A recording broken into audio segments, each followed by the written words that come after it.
Broadcasting, WJFK-FM, Manassas, Washington, D.C. This is the Don and Mike Show.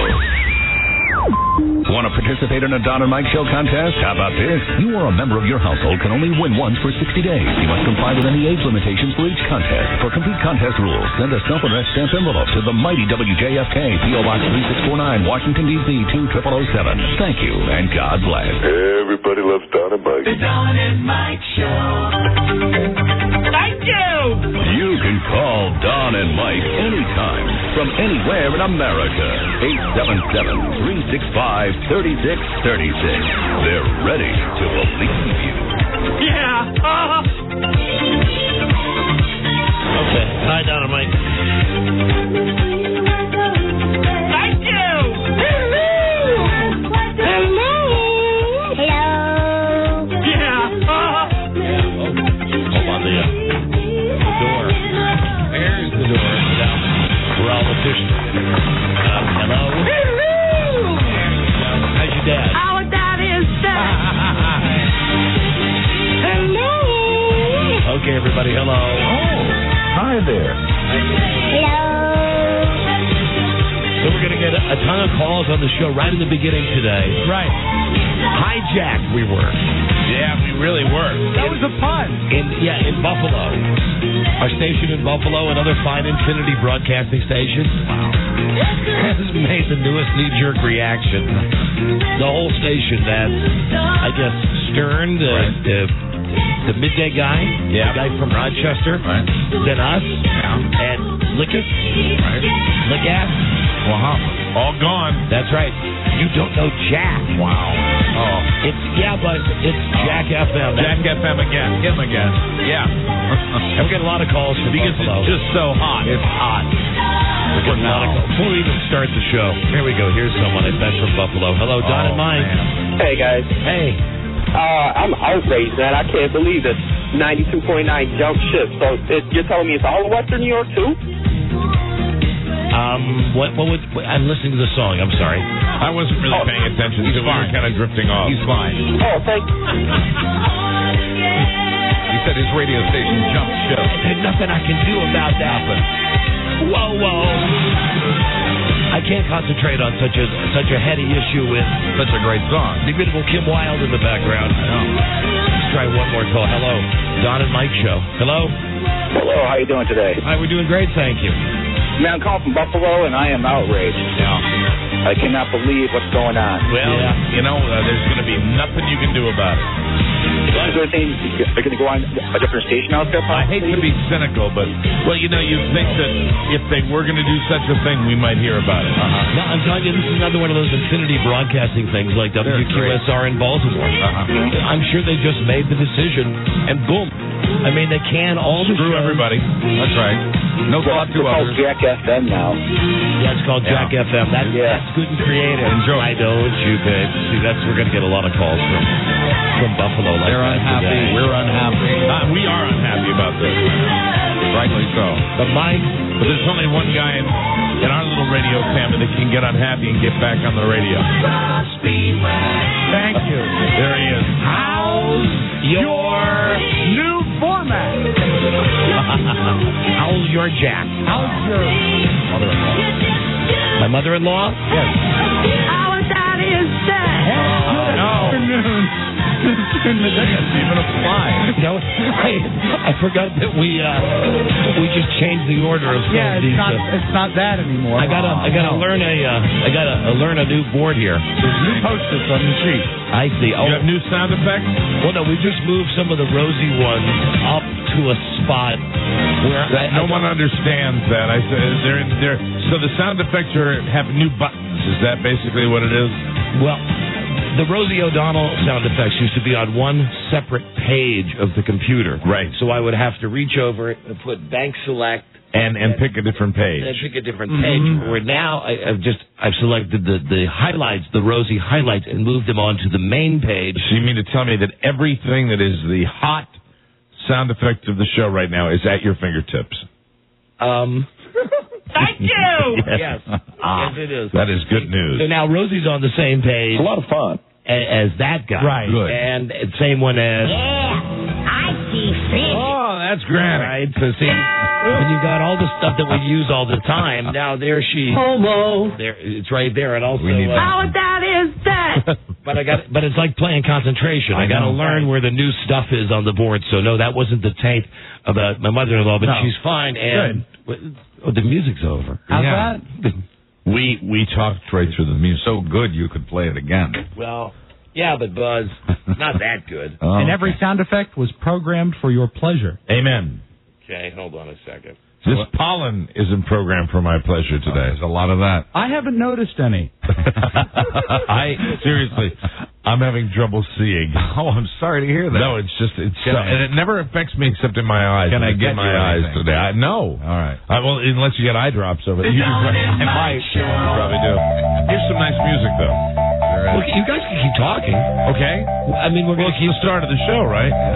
We were just batting till you had your music ready. That's what we were doing. Well, I had the music ready. I was just going to throw in the Don and Mike show.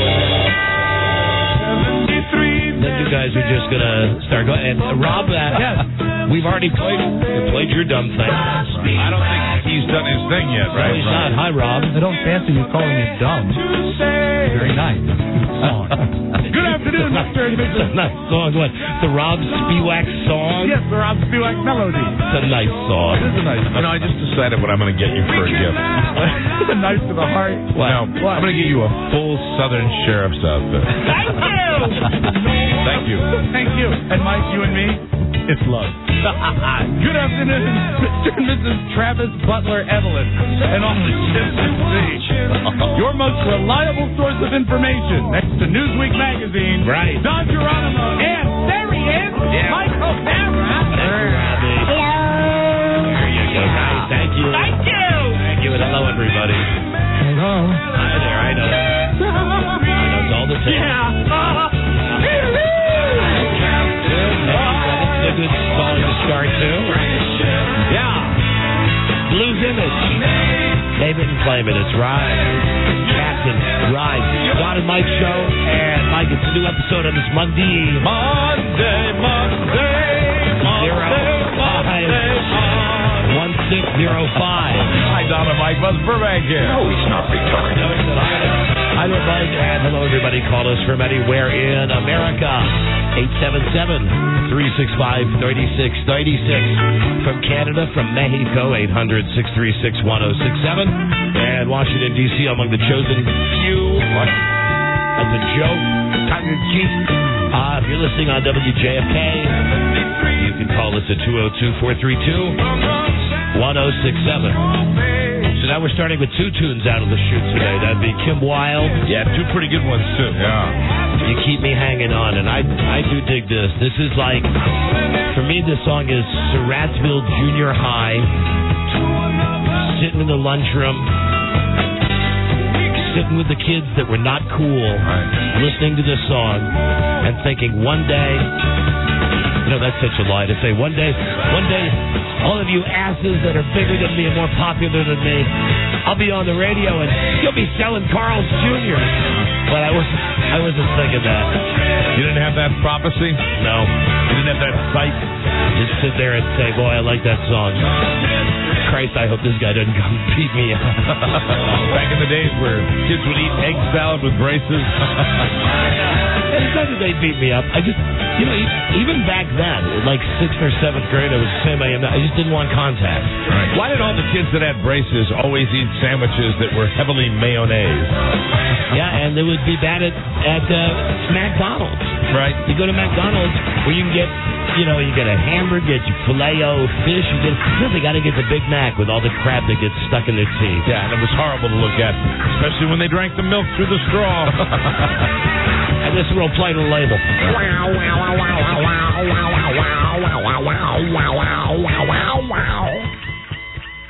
Playing on Jack FM.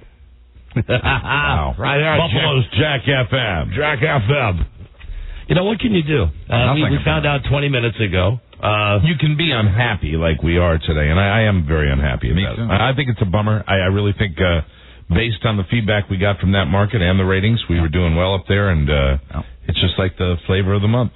It is, and eventually the pendulum will swing back the other way. Mm-hmm. There's one desperate radio station in every city, and as the people of Baltimore found out with WQSR, and I know other markets that we broadcast to as well in your cities, you have stations that you've listened to for your whole life and you've liked, and there's no reason for them to just uproot everything. But the management of those stations, they want to be the first one to do it before somebody else does it, and that's why they do it. When the pendulum swings back, will it hit them in the crotch? That is what I'm hoping. When the pendulum swings back. Yeah. So this is going to be a show today for us. We're going to try to get through and give you a good show. Listen to me, like we're saving lives here. We're going to try to get through this. It's going to take every We're making memories, intestinal fortitude that we can. We are making memories every day of the week. What's really sad is we have to table all that Buffalo show prep we did this morning. That too. But I put it in Tupperware. It'll be safe. Buffalo should realize we had it every day, a Buffalo meeting. That's right. Did you cancel your vacation to Niagara Falls? No, I'm still going. Oh, good for you. I'm still going. Good for you? I am as well, yeah. Are we still planning to throw our wives over the cliffs? Yes, I'm going to throw mine over from the Canada side. And you're going to use the old-fashioned wooden barrel? Yes. So, listen, you've heard us talk about this on the show ad nauseum, it seems, about how screwed up the radio industry is, and that the new thing to do is to get a station where you are essentially promising people that you're not going to do everything that's made radio awful. You're telling them that you're going to play all kinds of music, when in reality it's just a little broader than whatever these music stations had done before. And even in Buffalo, look, you got the only FM talk station in Buffalo. Unbelievable. That all of a sudden, boom, kabloo, gone. It's amazing, and they do it like they do it a lot with this format. They don't tell anybody, and then bingo. I really thought they liked us. So did I.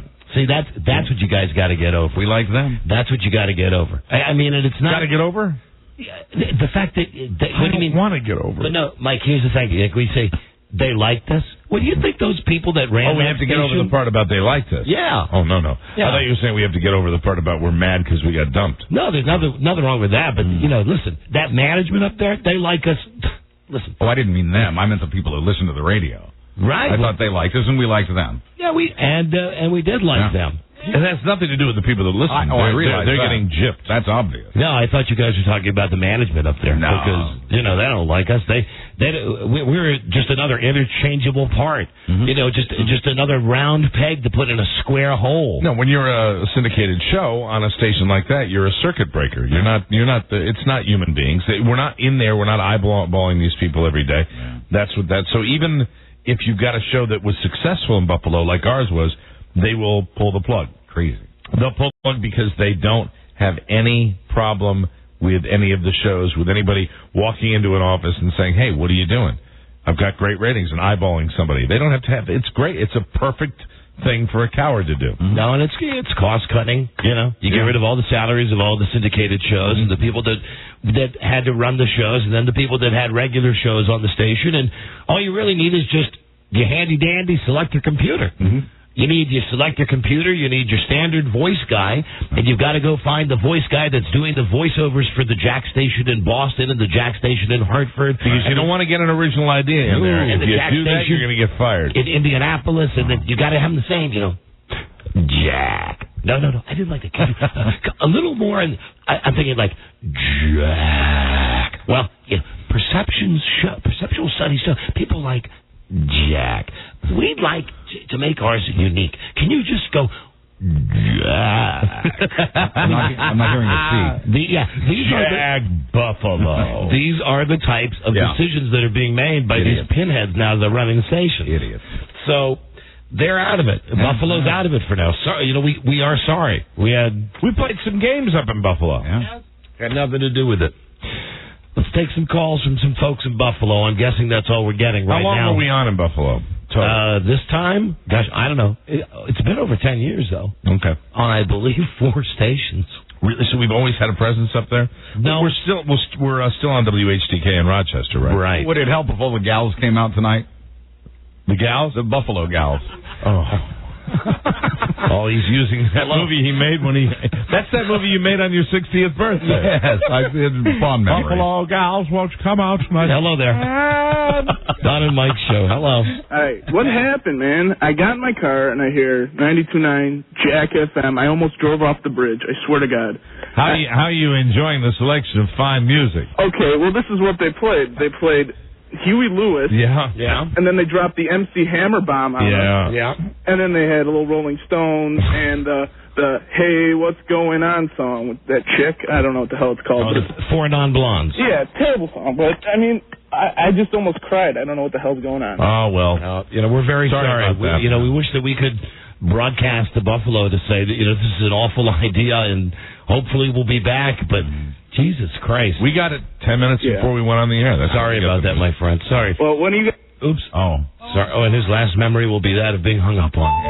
Well, that's a good thing, too, in case we come back to Buffalo. Didn't mean to, though. Hello, Don and Mike was like accidental. This sucks. Involuntary manslaughter. Best way to break up. Hello there. Hello. Hi there. This sucks, Don and Mike. Yeah. Oh, hi there, Buffalo. How are you? I've been better.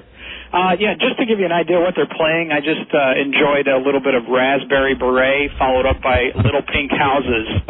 So they must be going with a color theme or something. It sounds like they're playing only top 5 records. Oh, it's horrible. Well, whatever it is, it's just retarded. And we apologize. Can I make a last request until I hear you again here? Sure. Can I hear some sort of exchange between the Duke and Rosie just as parting ways? Nope. What about... let me ask you a question here. Yes, sir. Because I don't like dealing with terrorists. How far are you from Rochester? Oh, boy, at least an hour down the thruway. Wow. Okay, there you go. That's your next location, my friend. Sorry. See you later. I got to Bye-bye. Take care. Yeah. Bye-bye. Tough it's love. It's nice there. It's tough love. That's what we got to offer you is tough love, my friend. He requests that always. Hello, Don and Mike show. Hey, Don. Hi there. Hey, Mike. Hi. Well, I have a solution. We can do something. Because radio is powerful, but people are more powerful. We can boycott any product sold on any Infinity station. Son, you're so funny. May I tell you, it doesn't work. We've tried it. What are you going to do? I mean, really, yeah. Been there, done that. I mean, we've tried it. We've spearheaded an effort on our show. What are you going to do? Boycotts that we try don't work. Boycotts against us don't work. Boycotts really work. What are you thinking about? Let's take McDonald's. What are you going to do? Are you going to not go to McDonald's? Do you think McDonald's is going to give a rat's ass if they're not selling a cheeseburger a day to some guy? And do you think that it's going to get back to them that the reason that they're not selling the cheeseburger is because WBUF changed their format? Well, no, I guess not. No, really. I mean, I hate to put it in those terms, but we appreciate the support. No. You're right in the heart. You're right. Your spirit is right. But the truth is, it's a goddamn cold corporate world where the people that run these stations could give a crap about the people who listen to them. It's all about the bottom line. Yeah, it's about the numbers, not necessarily even the ratings. It's about the cost-effective ways of running a radio station. So you would say, well, I'm going to get Procter & Gamble, and we're going to boycott all their products, and we're going to get 10,000 people to sign a petition online, and boy, we're really mad. And then just drop in a bucket. Yeah. They don't care. A bucket with no soap in it. I mean, we think you guys do a great show, and we're behind you. And we're not looking to take money out of your pocket. Trust me, you give us a lot of. Well, no, listen. You wouldn't listen. A boycott it didn't take money out of our pockets. We get paid no matter what happens. Yeah, we really do. The stations are on their own. I'm just telling you that. That was a pretty good call, incidentally. It's not. It's just. Vice President of Viacom, I think his last name is Meoff. Yeah, right. Yeah. It's Contact Mr. Meoff. Yeah, that's just another one of those jokes. But that's his wife every night. But that's why it's Jack though, Jack FM, because it's named after him. Mm-hmm. How can he sit at his table knowing that he's fired 30 people in the past 2 years? It's easy. Oh, listen, they've done it. If you think it's just 30 people that this company or any radio company has fired in the last week, forget it. It's in the hundreds. And how does he like his dinner? Probably well done, with lots of big drinks, and all of it put on the corporate account so that he doesn't have to pay for it. I mean, really, I hate to draw this parallel, but how do you think the Nazis felt when they killed all the good guys? They felt great. Yeah. Now that'll make the paper. Don and Mike compare cancellation. Well, no. In Buffalo to Hitler's Germany again. No, it was corporate radio. I'm saying the way that corporate radio... might compare corporate radio, parent company Infinity Broadcasting. Well, now, you're the one that's naming all the names. Of rabid thugs. You're naming all the names. I'm just saying that corporate radio in general. The guy said... Don and Mike referred to operations manager Cameron Gray and general manager Michael Hughes as Nazi dogs. I stand on that. I stand on that. You can print that. I'm okay with that, Mike. I back you up on that. Corporate radio doesn't care anything about anybody that listens. They really don't. They're so worried covering their ass about satellite radio, which is something that may or may not occur in the next 5 to 10 years. Labeled Viacom chief Les Moonves as an AH of biblical performances. Proportions, rather. That, too. On that one, I would like to distance myself from that remark. Yeah, way to go, Mike. I was simply providing a hypothetical example. That's all I was doing. I would like to say, though, that I was watching Julie Chen on the early show. Be very careful with that. So it's okay. I'm particularly sensitive today. It's okay for you to call him an asshat? Hey, man, I saw the movie Crash, okay? Yeah? Over the weekend.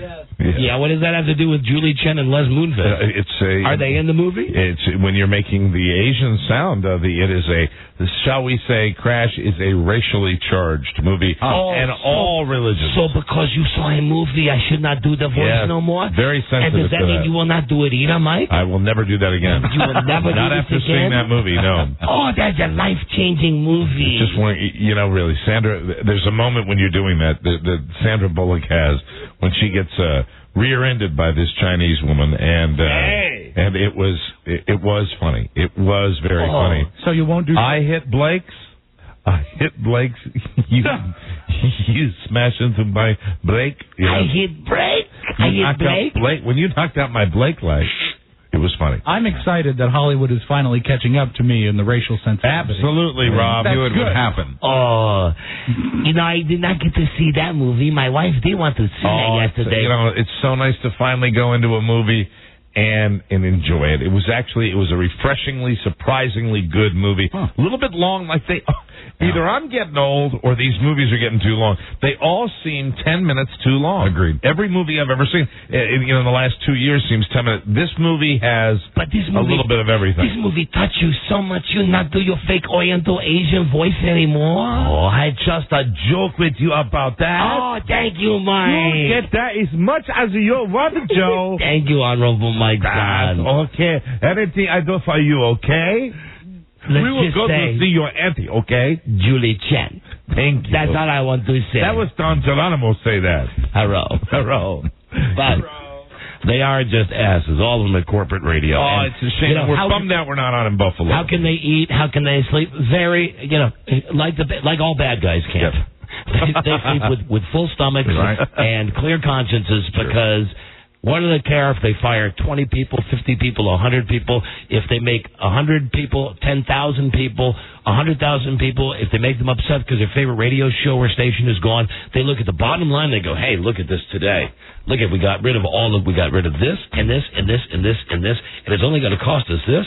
Hell, let's fire up the private jet. I mean, that's what it's about. Now let's see what it sounds like. Cup of goat's blood and it's off to bed. Man, that is absolutely what it's about. Yeah, when they're not doing their demon rituals. Sucks on ice. Hello there, Don and Mike show. Don and Mike? Yes. Hey, man, I'm thinking about walking towards the light. You're thinking about walking towards the light? Are you a Buffalo person? I'm from Buffalo, man, and I'm hurting real bad. You listen every day? I listen every day since you guys started up here, man. Wow. You got to go to Rochester, my friend. You guys are still on in Rochester. Yes. We've been on in Rochester for a good long time. For now, but drive fast. Well, that's right. I saw that you're affiliate. I saw it on the website. WHTK. Drive fast, my friend. I'm disturbed by this Buffalo development. I am disturbed by this Jack FM. I am disturbed that this happened so suddenly. Hello, Don and Mike show. Hi, guys. Hi. Depressed in Buffalo. But look at the bright side, Rob. You can just eliminate that Canadian line now because they'll have no place to listen. They'll figure out. Oh no, they listen to us in Vermont and Maine. Vermont. Mm-hmm. But listen, there's plenty of low-power AM stations here in Buffalo. Thanks for the vote of confidence. Back on KB. Wait, back on KB, Dan. Okay, because that's how the business works. I'll just pick up the phone and start calling stations at random. Well, which is the equivalent of what Westwood One does. Exactly. Hi, how are you? Am I interrupting your dinner? What are you doing? All right, thank you, my friend. Can I interest you in a wonderful opportunity? Hello there. Don and Mike Show. Don and Mike? Yeah, hi. This is Kevin calling from Buffalo. Hi, Kevin. I swear I thought it was a joke when I turned on the radio at 3 o'clock and I heard Jack FM. I was like, no way can this be real. After hearing you guys, go off about Jack FM for weeks, and then I turn on BUF and there it is. Yeah. Because we were talking about Jack FM so much, it almost seems like it was personal. Yeah. It really does, but I know it wasn't. It was corporate. That's where I was telling you about, liking them. No, it's not. Yeah. They don't. They don't give a rat's ass. They don't really even think about making us angry. They just want to do what they're going to do. Right. Yeah, it's not us. It's not the listeners. It's not the advertisers. It's not the community. It's, oh, my God, is there a chance someone else is going to go Jack FM? What station do we have go Jack FM? Hey, what about the one with all the talk shows on it? Yeah, you know what? And the talk shows, they cost sometimes more than real disc jockeys. What if we just we just cancel them? We cancel all the talk shows. Yeah, there'll be no fuss, no muss. We'll get rid of all of them. And we won't have to make an announcement until after the fact. Do you know the best thing about Jack FM? Do you know how many disc jockeys it needs? Zero. It's all run by a computer. We're taking the human factor out of it. Jesus. Maybe next week BUF will be the Penguin. The Penguin, yeah. All right, look for that to come up there, too. All right, thank you. Maybe we can get a little insight into this. See if, Hello? the dog lover's back there. Oh, for Christ's sake, behave. There's pieces of me scattered from here to Pittsburgh on these football fields. Isn't that giving something back to the game? Why don't you call that program director in Buffalo and see if he'd be willing to come on the air? Because I know he was like the program director, like they all are now, like 6 stations at once. Right. Right. But he seemed like a decent guy. We always got good ratings there. And isn't that the guy we just did a bunch of liners for? Liners for? Yeah. How nice. All right. Yeah, call him up and see if he'll come on the air with us. Okay. Okay, bye. Thank you. Ask him how I like the liners. Yeah, we recorded all. That's a sneaky thing. Yeah, give them some liners to record. That way they won't be suspicious. See, that's what I think. A guy like that program director, he's out of the loop. Mm-hmm. I mean, because he called the next day and said, "Oh, thank you." There were just some stuff that said, "You think this is corporate?" Yeah, all the way. Yeah, the guy in Buffalo, the program director, who is, like I say, running 3 or 4 stations at once. Right. The talk station was like when it was on autopilot. He loved the face. Oh, thank you for cutting the exclusive things for Buffalo. I don't think he had a clue. He was on the phone last week saying how great the ratings were. But don't you think those guys have to have a little heads up just to prep everything? Nope. They bring it in a truck? No, it is a prepackaged deal where at this point, yeah, right, Buzz, or or just pop it in the microwave. Right. I mean, they come in with you could have the entire format in a goddamn valise. Really? You come in with your briefcase, you sit it down, you go, okay, here you go. Here's all of your imaging right here. Let's put this in the hard drive. Now, isn't that the same imaging we're hearing in other radio markets? Yes, but it's never been heard here in Buffalo. All right. Now, here are all the tapes of listeners saying how great Jack FM is. Right here. We've got them right here. All of this on one hard drive. listening to Jack FM. Now, more importantly, the music library. The 1,200 songs that we're going to strategically program and make appear to be in no rotation at all. Yeah. You put this in the computer. And here's the beauty of it, gentlemen. You've just programmed the station. That's right. Set the tuner on random. Who wants a martini? It's martini time. Well, that's it. It was easy. Now it makes sense. There you go. And all you got to do is all you got to do is wait 6 or 7 months for it to totally crash. Right. Or the next format of the month to come around. Right. It's ridiculous. Okay. Hello there, Don and Mike Show. Hello. Hey, call from Buffalo. Yeah, hi there. I guess we're going to devote at least the first segment today to Buffalo, because that's a sad day for Buffalo radio. And us. Yeah. I got 2 things to add. Yeah. No goal. What was that? What? No goal? No goal? No goal. I don't know. I mean, with these, maybe that was that code? Or was that a critique of the show? No goal. We have no goal. But that is our goal. Boy, how did he find out? Hello there. Find out our secret. Don and Mike Show. Hey, how's it going today? Hello there. Just want to tell you what a great job you guys are doing, and we're glad to have you here in Baltimore. And we're sorry for all the people in Buffalo, but we have plenty of room because Baltimore is a very giving city. Baltimore's a very giving city. Very giving. Very I feel the love whenever I'm there. Right. Guys, see All right. Some Thank people you, my feel friend. it for weeks afterward. Thank you. Hello. Don and Mike. The burnings. Hello. Hello? Hello, Tom. Yeah. Hi, Tom. Hi, guys. Thank you. Hello, Tommy. Hello. Hi. What's Tom, happening? where are you hiding? I'm not hiding nowhere. I'm with a bunch of cops in Arlington County. You're with a bunch of cops? Why are you with cops, Tom? Today's the memorial for all the cops at, what do you call it? I think they're dedicating a memorial That, for the you know, fallen Mike, officers. all the cops with what do you call it? Right. Yeah. Arlington County.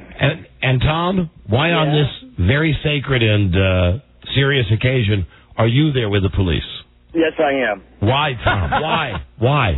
Because one of my cousins is, she's a lieutenant in the police department. One of your... Did they do that for us? Tom? Yeah? Well, why are they running their sirens? Because we gotta go. Because what, Tom? Do it again, Bob. Bob, do it again. Are they running sirens? Hold on. I think they did it for him. I think they did it because he's all excited like he's got... Hey, Tom! I think that's... Hey, Tom! We got to get real excited. Tom! There's a format. Tom FM. Tom FM. Gone. The same song that you can't recognize. That might have actually just been a brain scan. I don't think we heard sirens. I think that's just the inside of his head. So they're having a memorial for the fallen police officers, Right. and on this very sad day for their Very for those solemn officers, occasion. Sure. Tom got it right because his cousin's a cop. Tom's down there and Selling programs. obviously understanding the gravity of the day decided to call us. If Hi, guys. If he is selling programs, I hope it's a number divisible by 5. Because Is that him again? Not good at giving change. Hold on a second, I think. If he ain't finds out about it, it's going to be somebody's ass. I think she's on the phone. Bridget? Hello? Hi. Hey, I've talked to 3 different people. I've disguised my voice. They say one person said he was on a phone. The other person said he wasn't in the building. I asked if he was on the air. And I finally left a message. Now I'm emailing him. I mean, did you just tell him who you were? I mean, Yeah, well, did you I weren't some finally listener did. It's, calling to complain about the dumb format change? Yeah, I finally did that with a third person. Mm-hmm. And Did you use your sexy voice? No, they were all women. Oh, still. Well, now, how come your prior experience in the phone company didn't help you through that situation? I know. I really did call on my experience, and I really didn't work much. Thank you for I calling. need to speak with him verbally. Dealing with Antichrist. Welcome to Movie Phone. You've not lived till you've been in the presence of Beth Ann McBride when you're trying to call directory assistance for a number.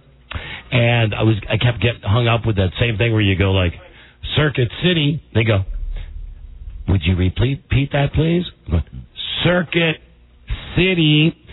Hold, please. Beth Ann took the phone out of my hand and said, hold on. Here's what you do. And what is it that you said? He's always, when the minute you hear it's a computer, ask for it verbally. I need it verbally, and you'll get a live person.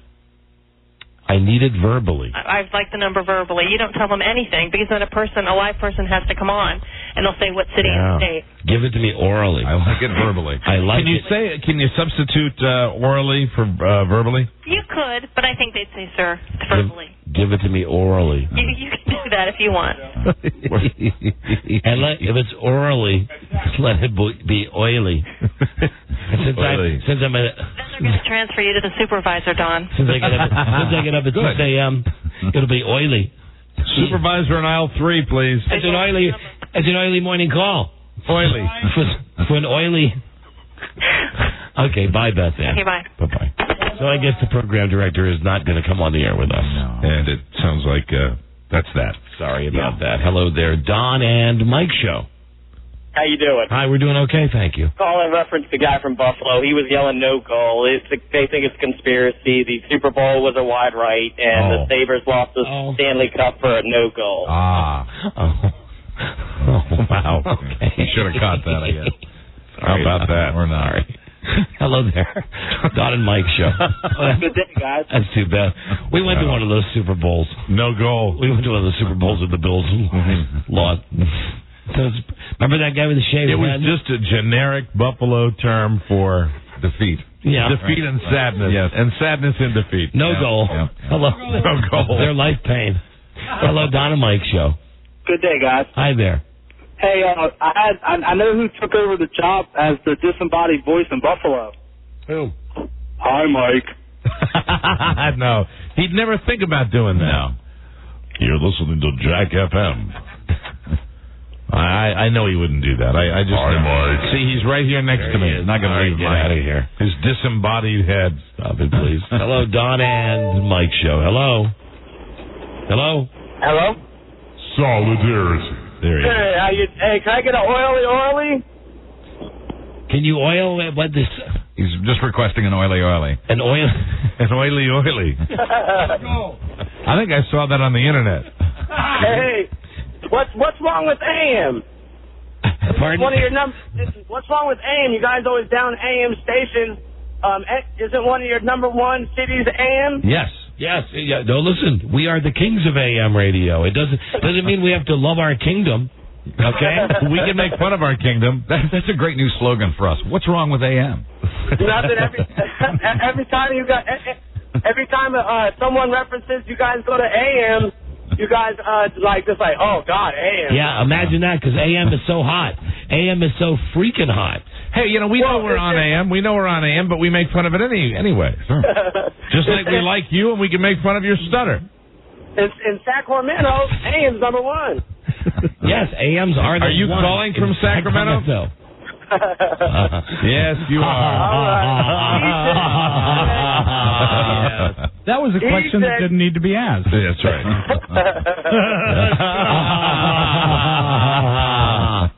All right, thank you for the oily. Okay, goodbye. All right. If you want to know what's wrong with AM, go under a bridge. And then when a car's coming under the bridge, jump in front of it. Listen, nothing's wrong with AM. No, you know what I love it best? Thunderstorms.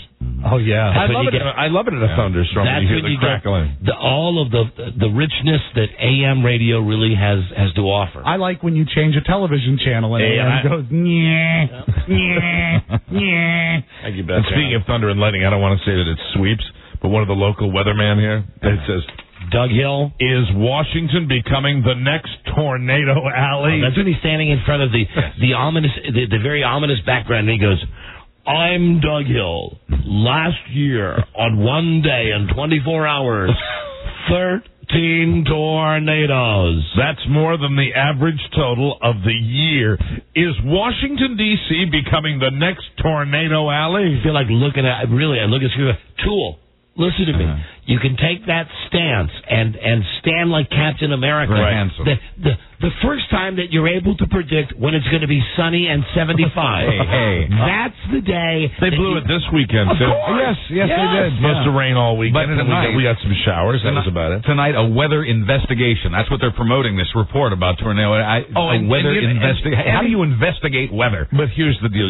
At the end of the investigation, Buzz, there will be nothing new. No. There will be nothing said. Washington is not going to become the next tornado alley. Right. They're going to talk about that there's been more extreme weather around the world, and still the climate is conducive to it more out in where your neck of the woods than it is back here. But they're going to make you all think they're going to talk about tornadoes all night. Investigation. Watch that junk. You know what I want to? Really, Doug Hill. Seriously, dude.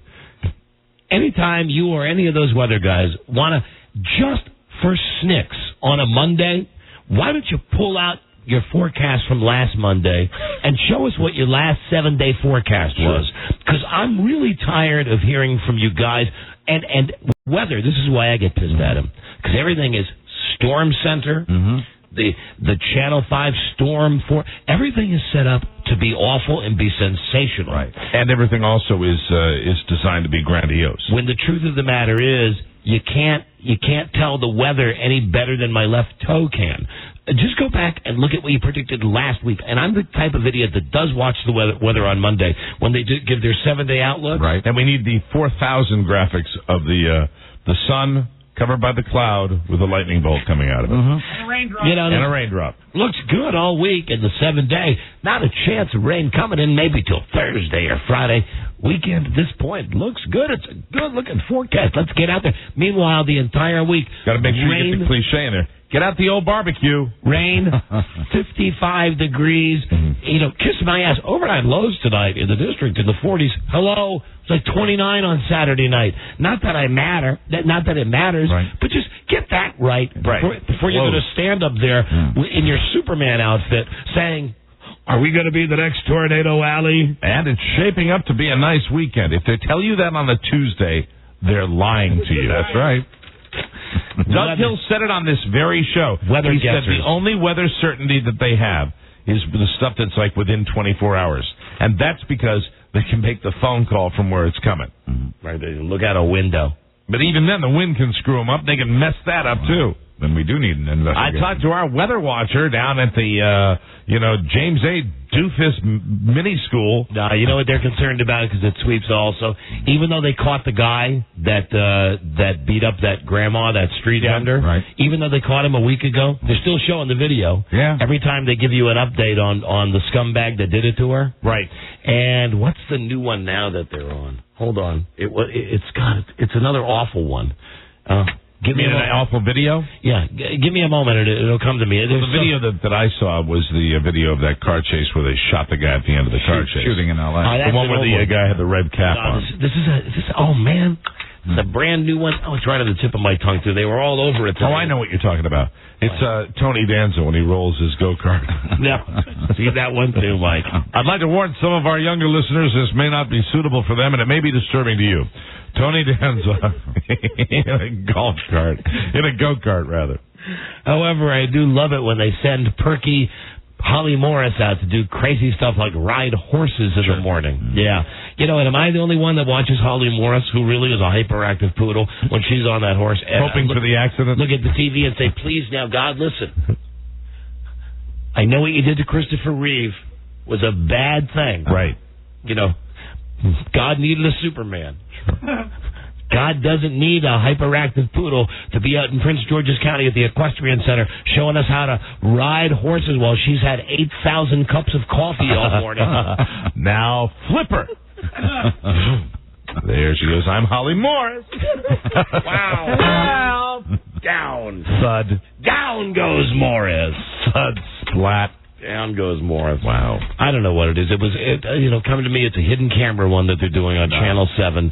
Something that they've done before, but it was the I-Team where they've got the camera in the lady's purse, and it's, Does your mocha latte taste funny? Where they got the guy standing out there going, this man had no idea that News 7 was there.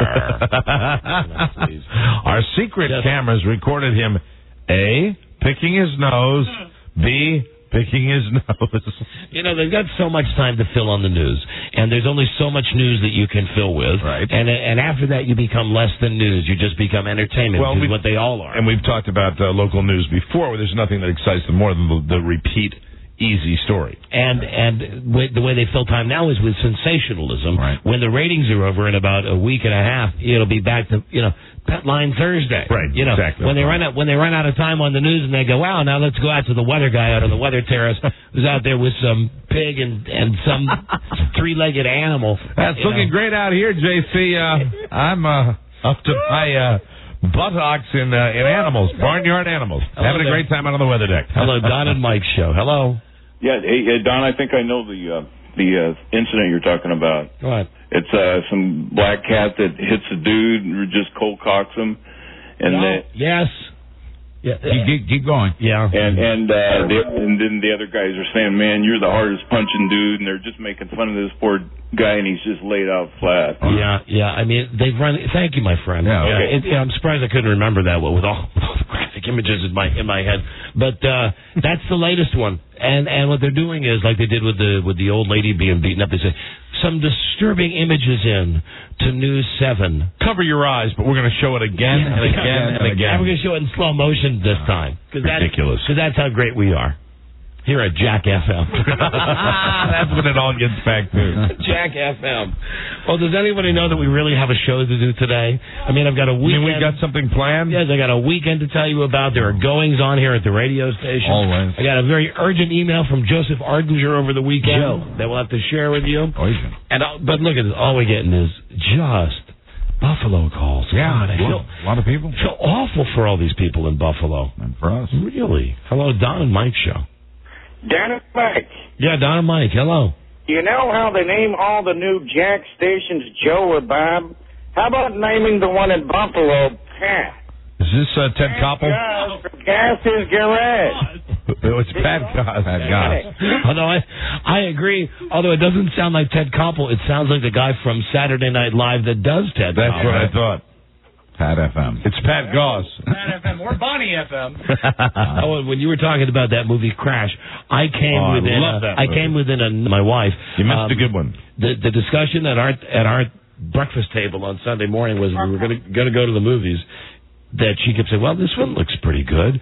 Look, it's got, Sandra Bullock and Don Cheadle and Brendan Fraser. And I kept making my finger go around the page and all the way around to Alive and Kicking. Kicking and Screaming. Yeah, thank you, Mike. Kicking. At least get the title right of the movie that you like and everybody hates. Well, no, America did agree with me, although it was beaten out this weekend by that other slap-nuts funny comedy, Monster-in-Law. Monster-in-Law. That's your number one movie. Yes, America does really love Jane. But my man Will Ferrell delivered over $20 million this weekend with what has got to be a stupid movie. And just know, my $10 will be in his pocket within the next 2 weeks. It's going to be the early summer of Ferrell, as you see him right around the corner. We just could not come to a decision on what to go to see, so we decided not to go see anything. What percentage of people that went and saw Monster-in-Law when they saw Jane Fonda walked out thinking they were in House of Wax? That's what I want to know. There she is. Yikes.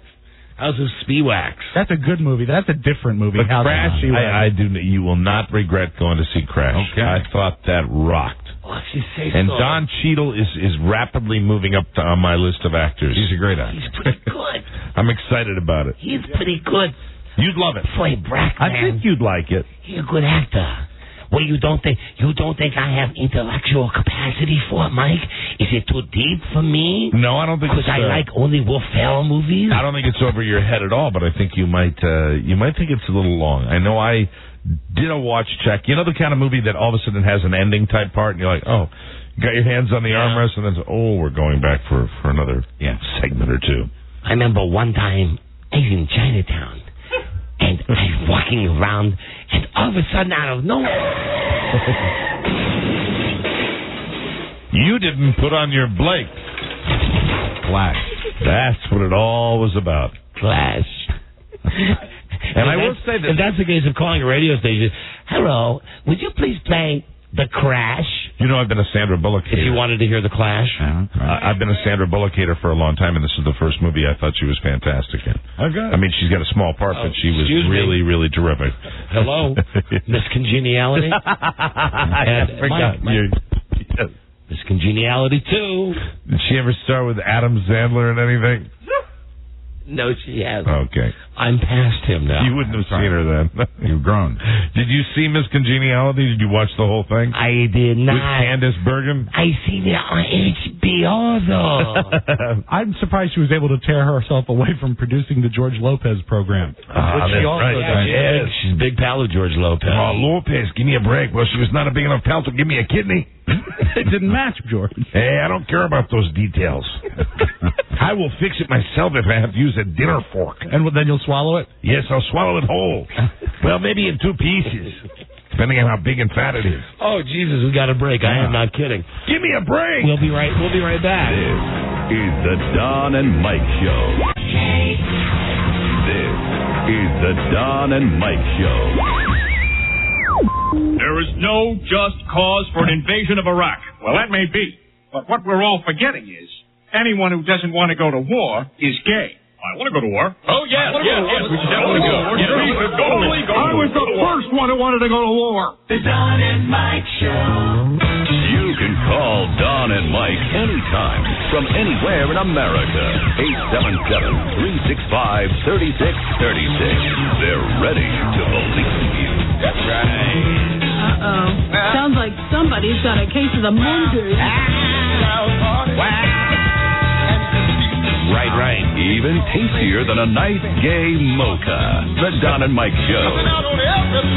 Teddy Pendergrass. All right. Before he put on the Superman suit. Wow. Thank you, Rob. I didn't think you would say that. I just got it late. Okay. Rolling Thunder. I just got it late. Oh, dear. Oh, my. Are you insinuating? Oh, dear. We might have an accident? No. That's him. Okay. All right, yes. But, when I hear Rolling Thunder, I think of our compatriot over there. What are the odds someone gets hurt on a motorcycle? Buzz, are you still planning on leading that Rolling Thunder thing, that big motorcycle thing? Anything could happen. Okay, that means you're not. Crazy. Yeah. I wanted to make an announcement. Okay, what? I will come in tomorrow, and I'm doing this to myself every week now. I will come in and give you my exact weight tomorrow and let you know how I'm progressing. Cool. That's what I said to motivate myself. Started out at 296 pounds. I have gone down to 289 pounds, and I will give you an update on where I stand tomorrow as I weigh myself once a week. And this motivates me, because if I don't do this, then I fudge it, and I'm not going to fudge it anymore. Fudge it. Mm-hmm.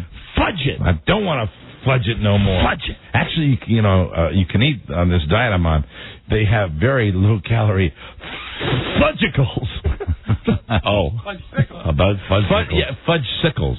Right. Okay. That's real important to you, isn't it? Hold on, Mike. I'm not losing weight. I'm gaining weight. Hold on. You're going to want to hear something, though, about him. You're going to want to hear something about... About what, the boy? Yeah, I'm going to rat out my best buddy. Your wife tells my wife a lot of crap, and I'm sure vice versa. Sure. I don't know if you hear, what an idiot I am from your wife. With stuff that my wife tells her. Here. I can't look at you. I can't look at you dead on when he's doing this. We must see the It'll make me laugh too much. What did Miss Wonderful say? We need that element here. It's funny that you mentioned those fudgesicles. Because Frida said to me that Carrie said to her that I guess your wife has those the Healthy Choice fudge bars? Yes. Mine are Weight Watchers. Okay, same difference, but that's the point. So they're they're diet fudgesicles. Right. They're 1 point. And you can eat a dozen of them. Anyway, hold on a second. Carrie said that one of Rob's kids wanted one of these fudgesicles, and she said, okay. And then the kid said, I want whipped cream on it. And Carrie said no, and I don't know, it was Robert or Julia. Probably Robert. Said, but Daddy does it. And then Carrie told Frida that there's been lots of times she's heard Rob out in the kitchen, and she's heard the and it's him putting whipped cream on his low-calorie fudgesicles. That's exactly what those fudgesicles need. You think if it was up to me, I'd be buying low-calorie fudgesicles? Have you ever put... Jesus Christ, I got no time to go to the grocery store. There was no Ben and Jerry's. What's a fella to do? Try dipping them in peanut butter. But Ready Whip is not or actually, you can get a little thaw on them by dipping them in drawn butter. That would be good. But you see, that's a savory flavor, not a sweet one, and that's not what you want. You don't want this. You want the sweet, not the savory. Don't knock it until you've tried it. I'd put whipped cream on roast beef if I didn't think I'd get in trouble. But it's too funny that the kids ask for it, and she goes, "Now, why? No, why would you?" But Daddy does it. Yeah. But Daddy does it. And you know what? It's fun. You give Robert a little whipped cream. It's a little fun. Mostly air. You go to work and he's running around. Not that I'm not a foodie, but I am a. How does it taste with the whipped cream? Does it taste good? It's better. Yeah. Is it better? Yeah.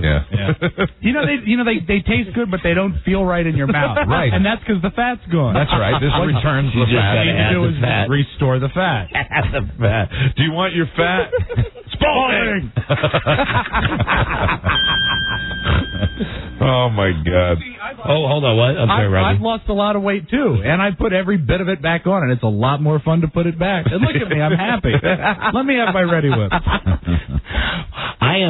I wasn't even going to bring this up, but it's also in my weekend. I am dangerously close to my goal weight. I'm down to 202. Good for you. Excellent. And part of the reason I was able to take 202. I remember when you were 280. 287. Yeah. But part of the reason, I know at least 2 or 3 pounds they're going to come right back, because on Saturday I had what Buzz had. Oh, really? And as it turns out, didn't John Norman have the same thing? I guess I thought he had a touch of it. Apparently, he decided maybe it was psychosomatic. Just the power of suggestion made him think that he had it as well. Really? But at least 2 of us have had it that we know of. Saturday night. I mean, we had grandiose plans. There's always family at my house. Mm-hmm. But and listen, can I just say to my brother-in-law Bill, who I love like he's my brother? Yes. When you're coming over on Saturday night, it's always great to see him. Funny joke. and I think it was a joke. We're sitting in there, and it's my brother-in-law, my sister-in-law, my wife, my mother-in-law, and he says to Big Frida, "So, how long are you down for?" Now, oh boy, he's working you, right? Yeah. Yeah. And because I had just got done with this buzz-induced, I just turned to Bill because he was across the room. I said, "This is the last stop." And at that point, I realized that everybody in the room was listening, and it's like, I didn't mean it's the last stop, like, before the happy hunting ground. But it came out wrong. It's the last. There's no way that one comes out good. No. It's the last time my mother-in-law's gone from. How do you extricate yourself from that situation? That's where being sick was fantastic because I said, I really think I got to throw up again. Yeah. And then you left? No, but I did. And I almost called Buzz on Saturday night. Because it was, now, I'm not like Buzz. I wasn't going, it's a 10. It's a 2. It's a 5. You weren't having the violent pain, or you were? I was not, but at one point I started sweating like a pig. I did that. Sweating like a pig, and it was like 80 degrees on Saturday. We had that means it's come through the glass. we had the AC on full blast, and I was just sweating, and then just awful. But it's great for weight loss. It is. Nothing better, right? And there's nothing grosser than, and it was in and out of my system in 24 hours. Yeah. Got up this morning, felt fine, standing there doing my number one, and nice. I couldn't help. Well, what I'm supposed to say? Very nice. So I'm standing up. Yeah, you're right. It's a sexy image. You know what would make it better? If I had a low-fat fudgicle and put whipped cream on it. Yeah, you know what? I think actually now I'm liking it. That would be sexy. But I was just standing there taking a leak and couldn't help but notice that even a day and a half later, no matter how much scrubbing I had done, there were still remnants of the dried vomit. It will not go away. No, I say it will. Well, that's why the gypsies come tomorrow. The cleaning gypsies come tomorrow. Right. Yeah, I can't wait till tomorrow. I've done as much as I possibly can. They bring the industrial strength stuff as much as I can. And this weekend was all about me trying to be the man that I should be. I mean, I power washed, I cleaned, I painted. Good for you. The big Mr. Ed gate that we have that's been broken, went out there and fixed it. However, this is why really I am just not. I was trying to tell my wife, did you get another blister? More than a blister, Mike. More than a blister. Let me see those piano players' hands. Okay, let's count the burn marks on my finger. Let me see those delicate seamstress hands. 3, 4, 5, 6, 7, 8, 9, and big ass burns on my hand. Let me see Demi Moore's hands in the movie Ghost. Now, how did these dove-like hands get so burned? Yeah, how? What did you do? Here's the chore. It's a gate. Here's the gag. It's a gate, like a Mr. Ed type gate, okay, in our backyard, and it's fallen apart. Right. And I'm going to fix this. And what I've done is I've gotten my wife out there, and she's given me all the tools. And I finally had to say to her, "Listen, you're going to have to leave because you're putting too much pressure on me. Watching me do this job." Right. Once she left, I take the thing off the hinges. I screw the new holes, and I go to the hardware store and I get the right screws, the right wood screws, and I've got the drill. And here's the thing: I'm just so friggin' stupid. I'm such an idiot that I'm getting this gate put back up, and I've got a screw going in, and I realize I've stripped it, and I'm gonna have. And what I'm going to have How long did it take to strip it? Oh, the first one? 5 seconds. With a power drill? 5 No time seconds. at all. So I realized, okay, I stripped it. I got to go slower. Now, the first one, you would just say, okay, that's a regular dumb guy thing. Right. What I did was I reached down, and this is a big 7 1/4 inch nail. They get hot. That's been in the... I reached down to try to pull it out of the hole, and I go, ow, S. That's why I got this first gigantic blister. There's one. Now, this is why... The smoke didn't give it away? This is why I am stupid. That is a seriously nasty-ass little burn. I'm beyond stupid. Because you can count on my fingers, I made the exact same move 1, 2, 3, 4, 5, 6, 7, 8 more times. I only bought 24 nails. Your you understand? hands covered with you understand? Every third nail. I stripped 8 of them, and after I burned my hand on the first one, I knew, okay, if I strip one, what I got to do is get the hammer out, and yank that baby out. But every time, even the 8th time that I burned my fingers, I instinctively, you're going to, okay, here you go. You happy, Mr. Efficiency Expert? Would you like some whipped cream on it? Click. What are we enjoying for lunch today? Just since we're on the topic today. Buttered cheddar. Buttered cheddar.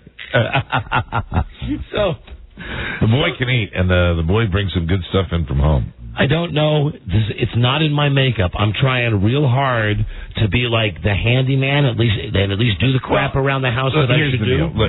What you know and what I know is that, listen, you've done very well for yourself in your career. Unlike me, you've kept it all. And I will tell you that you could go out, but that's because it's cheaper to keep them. You could go out. That. But I'm the same way. You could go out and say hire a handyman, but there's certain projects, no matter what, you want to be the man of the house. That's right. And you want to go out and do it, and that's why you did what you did. And anyway, the thing works, and then I stood out there like an idiot for maybe a half an hour afterwards, just looking at it, just opening it and closing it like...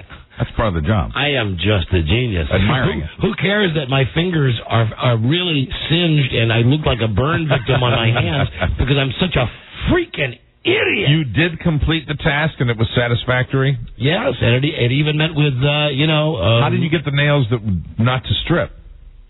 They had only gone in because you have to finesse it. Yeah, back off the power. Gotcha. All right, so I didn't know that. I thought that you'd stripped all of them. What I did, I did strip 8 of them because it would get going. I'd start slow.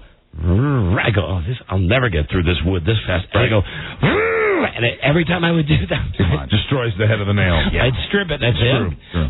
Okay, I'll take care of this. And 8 goddamn times in a row because I am an idiot. 8 nails. Yeah. 8 nails, 8 burns. At any time, did a neighbor ask if you were cooking out? Something smells like finger over here. You having Wendy's? No, but now at the same time, I'm trying to do another household thing. I'm trying to clean the grill, and what I've done is I've opened up the grill and I turned the burners on because I want to burn off all the grease. Wow. Okay. Right. So while this is going on, I'm downstairs doing the stuff with the gate. Mm-hmm. Meanwhile, while this is going on, I hear from inside my house. Smoke alarm. Oh, really? Because that was an interesting sound. I don't think you could duplicate that sound.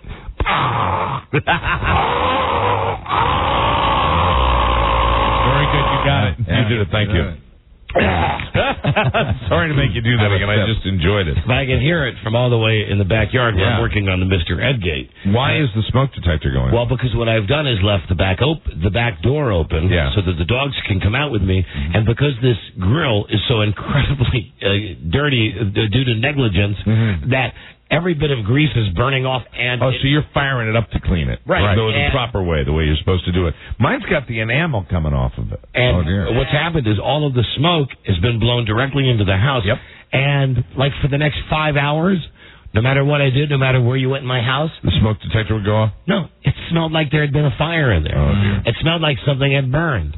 Well, you weren't trying to work the fireplace or anything, were you? Will you stop that? With the flu? You know what we have now? What? Now, propane, baby. Oh, you got propane, you got a gas fireplace? Yeah, that's right. Throw a switch? Feel the meat.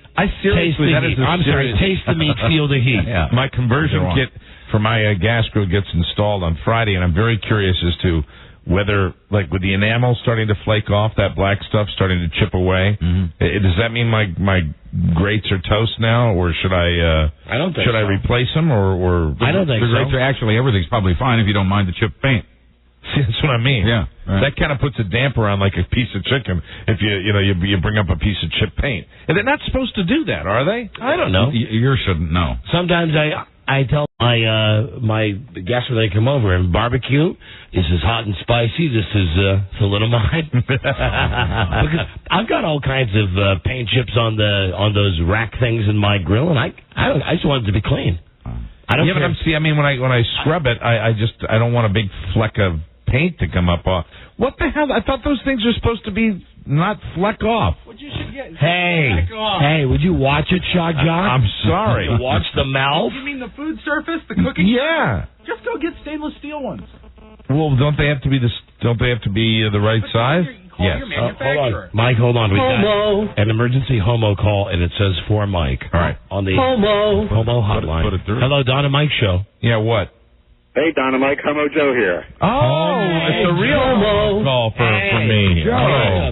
King of the homosexuals. Wait, hold on. Hi, Joe. Yes, go ahead. Calm down, Joe. Take a deep breath. What? Okay. I want to just encourage you. I have been doing the WW. I went from a 40 waist 260 to a 195 34 waist. Joe, wow. Look, you know what? Can I say something? Joe, can I just... Are you sure it's Weight Watchers? You know, are you being careful, Joe? You know, yes, I am very much so. You know, I'm really not encouraged to. You know me, Don. I do not like to give out accolades, but so far so fun on this thing. It really is. Good. It is the best that I've ever done, and you know, after I've done them all, and this is the end of the line. Hey, Homo Joe. This one doesn't work, and I'm done. You're going to see me seriously. You will be working with who's that comedian? Damn it, who is the new one? Pignon or John? I don't even know. Panette. He'll be working with Panette. Oh, no, John will be working with Louis Anderson, because if this one doesn't work, I'm over. Wouldn't you get the stomach staple? Huh? Wouldn't you get the staple as a last resort? No, I don't think I need that. Well, okay. I'm not that fat. Well, no, Kenny Rogers had, like, liposuction, and he wasn't as fat as either of us. I look at everybody I look at the famous people that get stomach stapling. Right. Look at Al Roker. There's an example for you. I don't want to look like that. He looks unhealthy. Or Carney Wilson. She looked good before she was pregnant. She looked okay. But compared to what she looked like before. You know what? There's a part of me that really, because, I mean, first of all, I am making progress on this, but Joe, you will testify. It is a good program to be on. It is, and the recipes are not bad. I bought the cookbooks and used them, and I think... Screw the recipes. Lean cuisines, baby. Joe, I bet... Joe? Hey, Homo Joe? Yes, sir. I bet you enjoy whipped cream, too, don't you? Oh, I do, but I can't have it. Homo. That's the type of stuff. I've given up things that I could on my Atkins diet that I used to eat, like chicken wings. Yeah. Chicken wings. I think on this diet, you can have 3. Right. That's hey, Joe? Yes, Joe, sir. I know that we don't do the, a dirty show, wink, wink, anymore. But are there any Weight Watchers points for number 3? Oh, yes, there is. That's 2 points. 2 points. 2 points for what? For 8 ounces? Yeah. Hey, Joe, 8 ounces. Joe, did you do it with the points? Oh, I sure did. Yeah, sure yeah. did. How many points were you? How many points, like when you started? How many points were you eating a day? I was 37, and now I'm down to 24. Oh, okay, great, awesome, man. Because actually, I guess it would be 10 cc. if that rumor about that band was right, that's true. When Joe drinks his daily glasses, number 3. I'll tell you what. I'll swing by. I'll see you guys on Thursday. I'll be out going to see in Chantilly the Midnight Madness of the good famous show that's coming out there. What? You know that. Homo. Joe did. It wouldn't be a Joe call if he didn't give us some of his. Yes. Come by, Joe. Please do come by the show. We've not seen you in so long. It's been too long, Joe. Can you tell us the name of the current illegal immigrant alien that you're shacking up with? Well, it's a red-headed white boy. Really? What's his name, Joe? I can't say. Oh, it's that good, huh? Where'd you find him? It's been on again, off again for 8 years with us. Really? Was he ever on American Idol? No, he wasn't. Okay, all right. I'm just checking because he was married, and he and his wife were finally divorced. Really? Oh, I was not the homewrecker, though. So he's like you. He found his sexuality at a late age. Yes, indeed. Wow. Yes, he did. And it's been fun. You've been breaking him in good. That's 2 happy wives right there. You're what? All right. What if the 2 women ended up together? And that leaves Joe with David Caruso. Normally you wake up in the morning, it's like a blood spot in the bed. And Joe says, well, You are quite the man. Well, if you'd like, I'll swing by the show on Thursday to show you how thin I've gotten. Okay, good. Do that. Do that. Bye-bye. Just tell me that story if I'm encouraged to cheat on the diet. Hey, did you ever see that CSI from last Thursday? No, I didn't see it yet. I didn't get a chance Hold on, to see it. I get all these shows mixed up. It's Law and Order. It's one of the Law and Orders last week where they threw a guy into a holding cell, and while the guy was in a holding cell, some other guy took advantage of him. No, somebody with a stick. Oh, and killed him. Well, yeah, that's where I got the blood spot analogy from. Because when they said, "Hey," the guy walked into the cell and he's like, "Hey, that's my bunk," and then the other guy said, "Well, there's no assigned bunks. This is jail." And the guy said, "Listen, sucker, get out of my way," and he rolled the guy over, and there's just a big wet red spot. Wow. Where they'd done bad things with a... Right. It was like ripped from today's headlines, Mike. Yeah. Can't beat that with a stick. That's nasty. You can't. Man. Okay, that's good for the show, right? Wow. I brought that up? We're all taking kind of a deep breath. Think right about now. that for a minute. Wow. Yeah. We're all doing the same thing. We're all coming up empty too. We're trying to find that right line. It's tough. It's really tough. No, but on occasion, I imagine it's if you're into that sort of thing, on a regular basis with a swinging fella, you go, oh, tiger, blood, or I'm tired. How about a stick? Stick with it. This is a stick up. Okay, I'm bored. Sorry about that, Woody. I'm bored. Get it? Yeah. That was good because it wasn't good. I'm bored. Oh man. You nail him? Terrible. I'm loving this. Hey, welcome to the club. Okay. Oh my God. Oh, here we are laughing now. Oh. Let's take a call from Buffalo. Hey, pipe down. Dynamite show. Dynamite. Yes, hello. Pat calling from Buffalo. Hi there, my friend. How are you? Pretty good. Well, not too good today. Yeah, I know. Sorry about that. Wish we had anything to do with it, but we didn't. I know. They had this Fred Bull on here, all music, no jocks. Right. Oh, Jack FM. Please get the guy's name right. It's Jack. Yeah. One of the off boys. It's stupid. Okay. Listen, right. we feel your sorry. pain. Yeah, thank you. Thank you for your support. Good we luck. really do mean it. Enjoy the time. Well, that market, we've been on and off and on and off.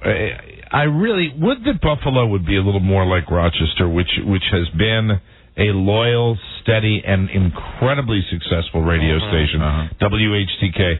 In Buffalo, they get antsy up there. Yeah. They really, really do. Remember, didn't we have an incredible following the very first station we were on in Buffalo? WWKB. The same thing happened. Correct. Very unusual. Correct. Maybe we should find that manager. We should go up there and we should stick it to him. And we won't give him the short end either. No, we won't. Give him the long end of the I tell you, we'll get that station in the red.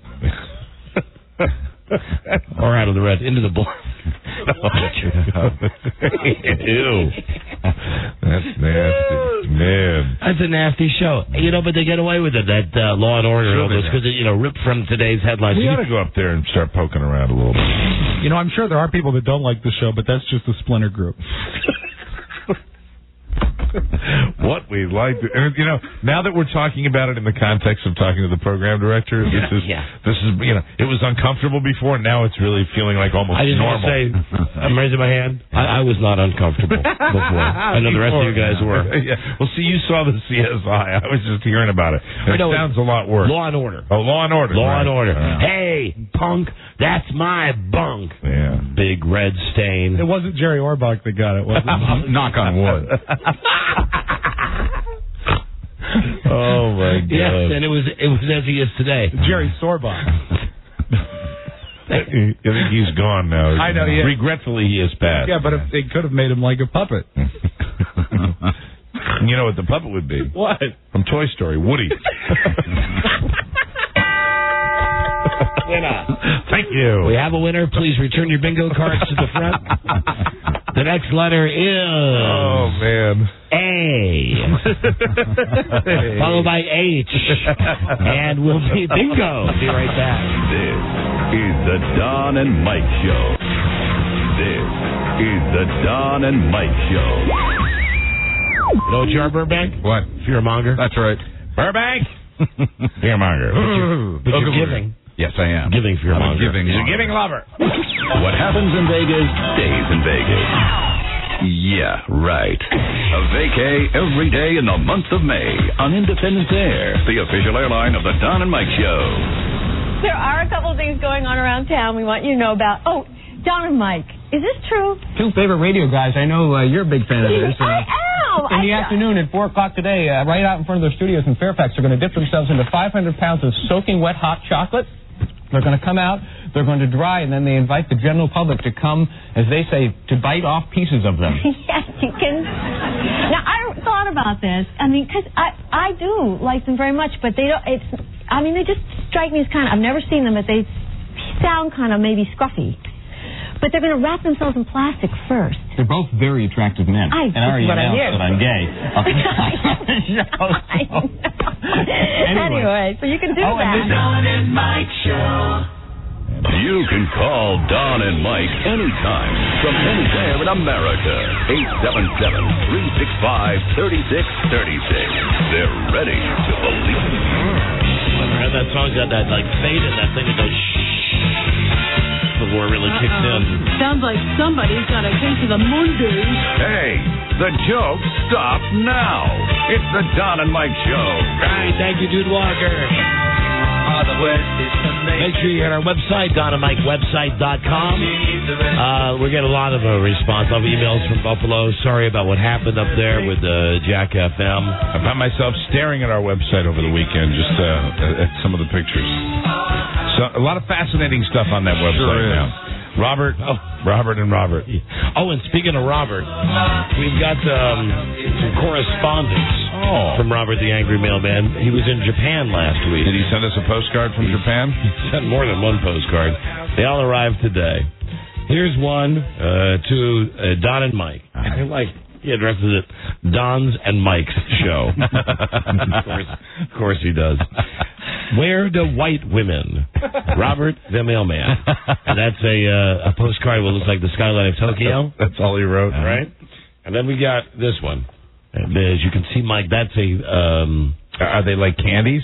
No, that's like sushi. That's a bunch of yes, sushi. Very good. Yes. A fish that hasn't been cooked. Yeah. And all he writes is, again, Don's and Mike's. Will someone cook this S? Robert the Mailman. Then there's a third one that has a guy that looks like he's in a Japanese zoo, and he's out there cleaning up some kind of animal dung. Can you see that? Oh. Nice postcard. And he writes, Don's and Mike's. Must be a big effing cat. Robert the Mailman. And then we got one other one. Actually, this one came to Beth Ann McBride. What's Robert's handwriting like? Yeah. Is it good? It's pretty good. Take a look. It's not bad. His handwriting is better. His handwriting approaches maybe even being a little feminine. Well, I would expect neat handwriting from a postal worker. Yeah, I suppose he has to do it all the time. You know. Oh, no, he would be a neat reader, not a writer. Well, but they know the importance of writing neatly so they can read the addresses. I know how to handle these touchy situations. Let me say, with his writing, he's very well spoken. I understand. You sound like every 80-year-old in America, right? Not everyone. Some aren't that nice. Some are younger. I was watching, I don't know what it was, ESPN or something about football over the weekend where they still say that. They're talking about these graduates that are coming into the pros now and even the undergrads. And they always say, came from, whatever program, but we spoke to him very well spoken. That puts everyone's mind at ease. And they only say that about the brothers. I know. I know. If it's the 8-foot white ostrich who weighs 400 pounds from Nebraska, and he's so well spoken, you don't hear that. And that guy when he speaks, it's like, duh, I killed the quarterback for you. And they never come out. They never come out and say he's very well spoken. No, he's not. These sports guys are amazed you get a brother in there. It is amazing to me that on broadcast networks in this day and age, you still hear that, and you do. And it's not like you don't hear it a lot. You hear it on more than one occasion every year. It's like, yeah, very well spoken guy. You hear it. You know when you hear it? You hear it a lot of baseball telecasts. And we're sitting down here, and there's a nice young man. Really well-spoken, terrific young man. Not the type of great mug people or great family man. You know, he's doing a fantastic job. Just really, really incredible. He's so nice. Very well-spoken. Very well-spoken. And then you have this one from the last card that we received today from Robert Mailman. It's a rather beautiful, almost erotic side of a hillside in Japan. Like a painting, perhaps? And this one comes to Beth Ann. Says, "This is so pretty. You should lie here with me naked in my room, overlooking the city." Well, that's a romantic and then, unlike the other ones that say Robert the Mailman, this is just signed. How's it signed? Adams. I like that. That's cool. Simply Adams. Oh, that's Adams great. out. The Adams family. I didn't know he was making a push for Beth Ann. Okay, now from our Is This Funny file. You know, we got a lot of devoted listeners out there, and a lot of you cats got too much time on your hands. This is from some guy named Sean Ward, okay, who listens to us, well, it doesn't say, Tampa Bay.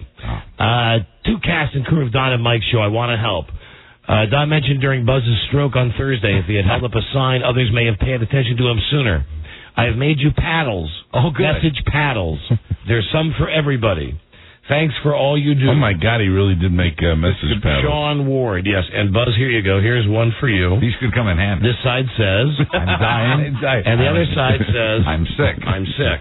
Boy, this is good for the car, too. Here's another one for you, Buzz. That it says, it's cold here. And then the other side, I'm dead. I'm dead.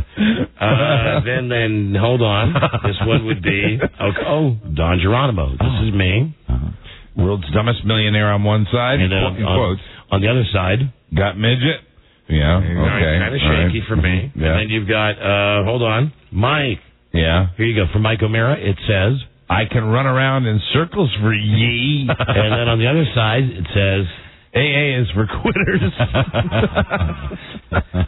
And then for me, there's another one for me, it says, I heart Bruce Wayne. I love Bruce Wayne. That is nice. And I guess because it's kind of a gay thing, on the other side it just says DOT. Wow. Hang on to that. That's a stalker fan right DOT, there. which, remember, Do Our Thing, which is the thing that those boys in high school did. Somebody remembered that and obsessed on it. Not that there's anything wrong with it. Here's, Robbie. Here you go, Rob Spieweg. This guy made a sign for you. This one says, hate equally. With an equal sign under it. And then on the other side it says, buy American, be American. Right. I was going to love that. Okay. Here's another one for you, Rob. This one says, I heart Gene Rayburn. Oh, that's nice. See, the guy put a little thought into this. Yeah, right. How about the other side? White power. White power. Oh, my God. White power. That's great, because my old white power sign is getting wore out. And without the sign, who can tell? Hold on a second. No, wait. Hold on. About well-spoken black people? Okay. Hello, Don and Mike Show. Yeah, I was just talking about how they say somebody in the NFL is well-spoken. Right. Or any athlete, It's just going ahead and flipping it around. And a lot of times you hear somebody has, like, deceptive speed, maybe like Wayne Corbett. Yeah, absolutely. No, hold on. Absolutely. Hold on. He's sneaky quick. No, you're right. And what they're saying is there's no way that a white guy can run as fast as a brother. That Brandon Stokely of the Colts. He's from my hometown right here. You are right. He's deceptively quick. Yeah, it's the exact same thing. Moves, and you know what they want to say? Moves you wouldn't expect from a white man. Right. But they don't say, moves that you wouldn't expect with someone from his athletic background. That's great. Yeah. All right, man. Great show. I was just calling to chime in with that one. Can I just tell you something? Let's have it. You're very well spoken. Oh, wonderful. Good shine. And deceptively spoken. Deceptively spoken. Thank you. And now I'll speak to you as your friends would. What happened now, brother? I heard you on the Dons and Mike show. You got to keep practicing. Hello there. Not quite there. Hello there. You got to keep practicing. This is Robert the mailman. Keep killing me. Beth Ann, hello there. Very well spoken. Beth Ann is very well spoken, and she's deceptively fast. Hold on. We've got for Joe, we've got Forget It. Forget it, I'm halfway home. And what's on the back side of that one?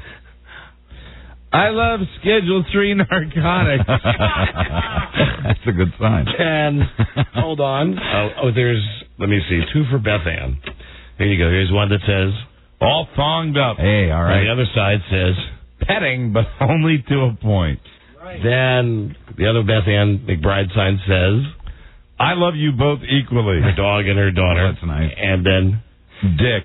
A tribute, obviously, to Richard Nixon. The name, she likes the name in quotation marks. The guy took some popsicle sticks and asshat. Is that for me? Yeah. Oh, hold on. Where is that one, Mike? I like that one. Yeah. Asshat. And on the other side it says, "Visit home." Oh dear. Oh my. What? No, I liked him up until that point. Really? Did you see what he did? No. What? He spelled it wrong. Oh. Hold on a second. I was so happy. It went by quickly. I was so happy. MEARA. Right. He took Is that a competitor's? Right across the street. Right across the street. They've opened a knockoff. That's how hot we are, baby. This guy put a hell of a lot of work and effort into this. We just want to say, pal, you're a loser. Join a club or something. Yes, get a life, please. Read a book. Buy a television set, for God's sakes. But they were funny. These are cute little, almost like we're protesting. Did a deceptively neat job with those. There they go, and we'll just file those away. Thank you for those. We're going to need those. Hold on a second. What else did I get over the weekend here? Oh, yes. Jesus. You got Jesus over the weekend? Well, Mike, you know the J-Man is with me always. Mm-hmm. No, actually, I did a search on the internet. Co-pilot, isn't it? Yeah, something like that. I keep forgetting. Anyway, I know Jesus is just all right with me. Absolutely. And there was a story in some newspaper online that I was reading over the weekend about some guy changed his name to Jesus Christ, and he's moved to another state, and they won't give him a driver's license with the name Jesus Christ on it because they're saying, listen, your real name is like, Norman Chad. Okay, that's the name you were born with. That's the first time that the names Norman Chad and Jesus Christ have ever been mentioned together, unless it was saying Jesus Christ. Norman Chad is a tool. It's an asshat. Anyway, there are at least 17 Jesus Christs listed in the phone book in America. Oh, fantastic. So we'll take a second out now. We just have just a second to try to call. We'll make this a daily quest to try to call Jesus. Calling Jesus. My God, what a thrill. Now, Mike, do you think Jesus lives in California, Georgia, Maryland, Maine, or Florida for this round of Let's Call Jesus? I think Jesus, I've been there. I've been to the state for years. I've always called it God's country. I think Jesus lives in Maine. Okay. Kind of knew that. You're a homer for Maine. I'm a homer for Maine. Hi to all our friends that are listening on WZAN in Portland, Maine. An affiliate that did not cancel us today. Rob, can you? Mike, I'm sorry you spelled your name wrong.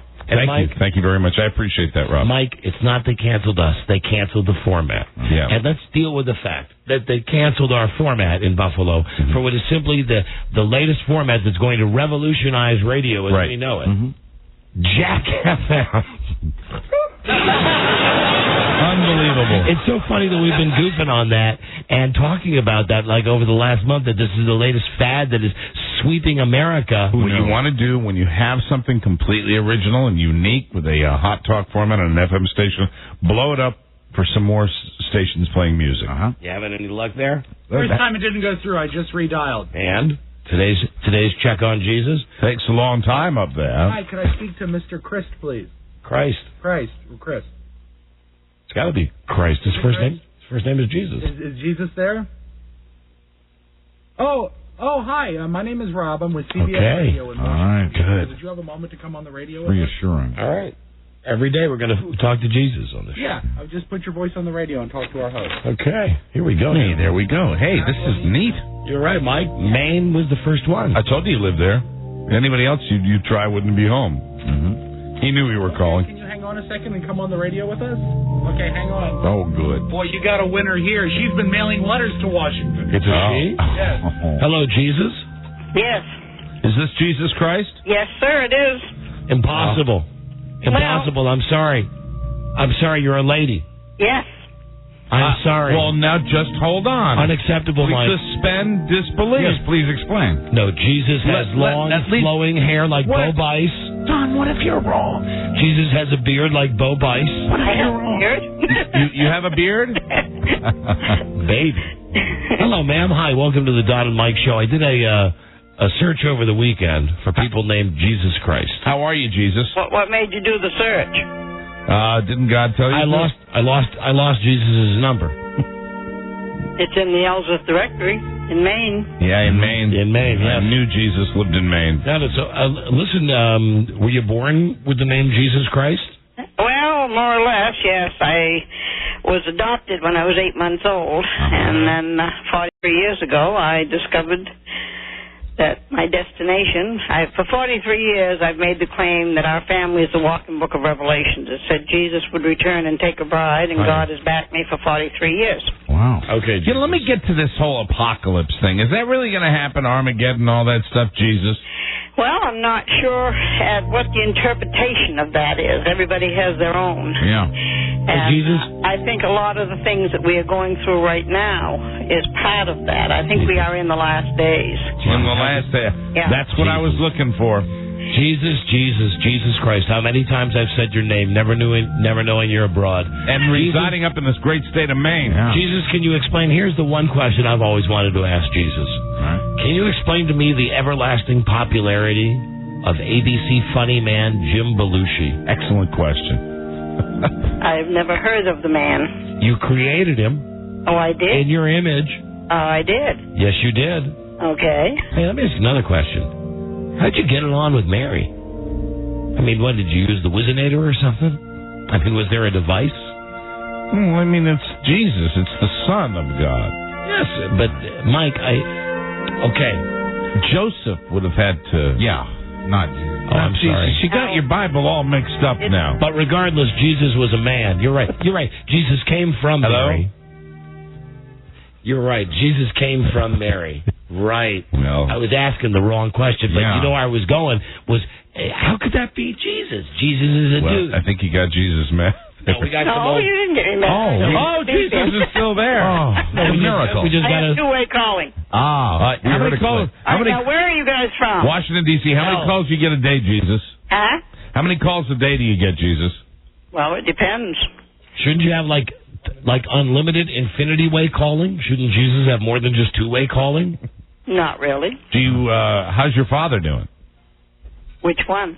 Are you speaking of my spiritual father or my biological father? The Holy Father. The big guy. Well, I think he's doing a lot better than we are. How come you don't how come you don't look like you do on the cross? Huh? How come you don't look like you do on the cross? How do you know I don't? Tough to argue that. Like, listen. Like, are you wearing Are you wearing like a long beard right now? No, I'm not. You know who I picture you as? I'm wearing a sweatshirt. Have you ever seen those ladies on Conan O'Brien sometimes? No, I don't watch TV very much. You ever seen Sue Johansson? No. She's on Conan all the time. She's like, yeah, I know you're doing. She's like the sexpert for this generation. Sure. Right. She's an old lady that loves talking about sex, like Dr. Ruth used to. Oh, okay. Yes, fascinating. Except she has shorter hair. She's much more to the point, more descriptive than Dr. Ruth ever was. Jesus, do you have any? Are you gentlemen really radio announcers? Yes, we are, and I have a You question. certainly don't give me a good impression of radio announcers. Oh my God, Jesus! Please don't put us down. Jesus, can I ask you a question? You can ask. I don't have to answer. Okay. If it's sensible, I'll answer. If it isn't, I'll ignore it. Jesus, do you have any prophecies for us? Well, one thing, I think that this country is on its way down, and I think things are going to get very much worse in the very near future. Great. Can you give me a date on that? I wrote, nobody knows the time or place. Right. I wrote a letter to the president, and I informed him that we're very negative. Hold on. You're Jesus. Why don't you just teleport to his brain? because his brain does not commute with God, I'll tell you. He claims to be a Christian, but his actions calls him a liar. Wow. Hey, that came from Jesus. Who is the celebrity that you think you most resemble, Buzz ma'am? gave you a big thumbs up, Jesus. Who is the celebrity you think you most resemble, ma'am? Huh? Who is the celebrity that you think you most resemble? I don't really know of any that I would say I resemble. Do you resemble Granny from the Beverly Hillbillies? No, I'm not that old. Oh, good. I don't know, because I don't know how old she was, but the character she was. How about one of the Golden Girls? No. Not that old. Do you have gray hair? No, I don't. All my daughters do, but I don't. How old? Do you have daughters? Huh? And that you have daughters? Yes, I had 11 children. I had 11 doctors tell me I couldn't have any children without major surgery. And then all those. I ended up with 11 children. All those daughters are named Christ? No. No. Christ. And most of them had been married. Oh, really? They've been married. How do they feel about their mother saying she's Jesus Christ? They think I'm crazy. Oh, really? And are you Jesus? Most of the world did 40 years ago, but now they're sitting on a fence wondering if they should be my best friend or my worst enemy. Oh, my goodness. Are you crazy, Jesus? No. You're not. Let me ask you this. I'm trying to live in a world with a reality attitude, and most of the world doesn't know what reality is anymore. Hey, Jesus, were you surprised that old guy won Survivor? What? Are you surprised? Stevie. Are you surprised that Tom won Survivor? No, I don't watch it. I don't know anything about it. Is there any TV show that you watch, Jesus? There are a few. What do you enjoy? I used to watch when they had good movies on. Right. I used to watch, like, Genie in the Bottle and Bewitched. I Dream of Genie. Okay, all right. Very good. I like Bonanza. Bonanza. I like that occasionally now. Okay, so you watch Bonanza. You like the old classic TV Yeah. shows. I liked it when they had the censors, when they didn't need it. Now we need it and we don't have it. Now, listen, you're Jesus Christ. Why don't you fix it? I mean, it's not your job to sit here and tell us what's wrong. Not with that. Couldn't you, like, I've seen the painting of you with the lightning coming out of your finger. Couldn't you just go? And God can do that. I can't. I'm only a child of God. I'm not God. You're a child of God. God's only son. You don't have the power, even though you're a woman. But I tell you, through all of this, talking to this woman, I find that I'm liking Jesus. Me too. Yeah. I have a business card, and on it says, my philosophy is, this is not a dress rehearsal. Live one moment at a time with love, respect, responsibility, truth, fact, and common sense. Do you wear a Star Trek uniform? No. Good. No, she's sensible. Does it suck having your birthday so close to Christmas? Well, according to my Bible, Christ was born on February 4th, and it's a King James version, which is accepted by 85% of the world. Right, the King James Bible. When you go shopping, do you just buy loaves and fishes? No. Okay. What does Jesus like to eat? If you would give me your address, I would send you some of the information that I have. Good. Jesus, what did you enjoy for breakfast this morning? This morning? Yes. I had 1 egg, a slice of soy ham, and fried potatoes. Fried potato. So, Jesus, you're a health food eater? I sure am. Good, wonderful. The only way I can keep my weight down, at 4'11", that's quite a problem, I'll tell you. Oh, you're a little pipsqueak, huh? Oh, yeah. Wow. But you're Jesus. I'm the runt in the family. Oh, hold on. I am finding myself more and more liking Jesus. Yeah. What a friend we have. And Jesus, Jesus, what kind of car? What kind of car do you drive, Jesus? I don't drive any right now. Do you fly? My last car was a 1990 Dodge Dynasty. Red Dodge. So you haven't had a car for a long time. Jesus. Well, only since this fall when I had my knee operated on. I had an artificial knee put in. Oh, now, come on. Please. Like, you couldn't just look at it and go, heal? Have you I might have been able to, but when God gets ready to do those things, He will do them. But in the meantime, we have to live with your idiotic world the way it is. That's right. I knew Colin Maine was a great idea. Honey, listen, it's your dad that screwed up this world. Your dad. All your dad's got to do is step in for 5 seconds. He could fix the problems in this world. He gave the world the way to live, and they decided to live under their own regime. Free will. No, I want to tell you, no. That's right. No, but your dad. Here's what your dad doesn't do. Your dad doesn't go to the jerks in Iraq and the jerks that are terrorizing and killing people around the world. Where's your free will there, huh? People that is doing that. I know, but your dad could take care of it. Your dad could wipe them out in an instant. There is a time pattern. When he's ready, he will. Hey, Jesus, how old are you? I turned 70 in January. God bless you. I got 25 grandchildren and 15 greats. Wow. May I ask you a terribly personal question? Well, you can ask it. May I ask the last time that you had that time of the month?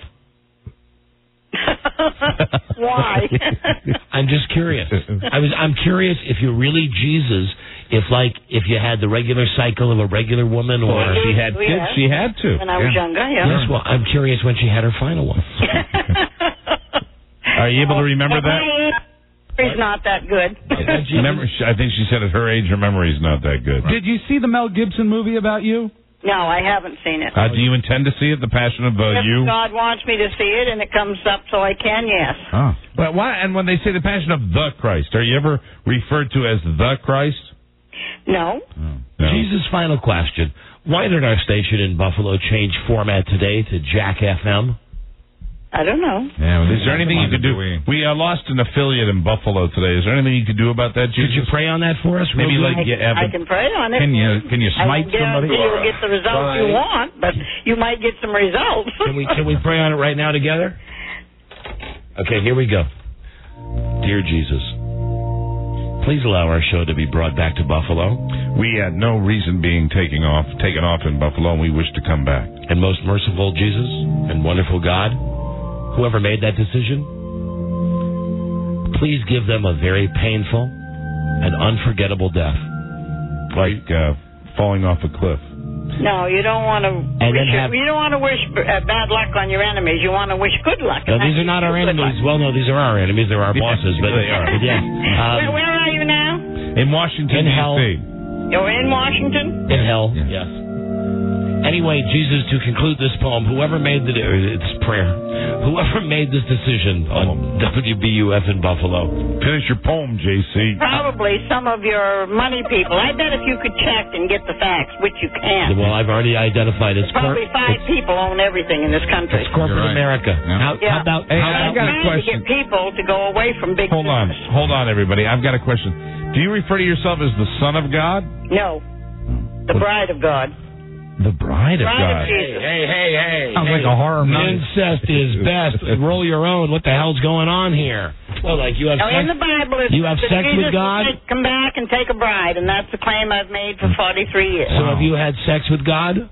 No, not hardly. No. All right, so you're the bride of God? Yeah, bride of Jesus, not God. God is the spirit that holds us together. Wait, are you your own bride? You're married to yourself, honey? No. But you're Jesus. You're Jesus, yes or no? I'm the bride of Jesus. Well, I guess the question is, if you're Jesus, how can you be the bride of Jesus? No, the question is, if she's the bride of Jesus, where is Jesus? He's in Brooklyn, believe it or not. He's in Brooklyn. I knew it. Yeah, I knew it. Fantastic. Right. And you're not Jesus, but we'll call your brother or your friend. If you would give Jesus. me your address, I will send you some of the material that I have I have given to Washington. Give her Michael Hughes' home address. Really?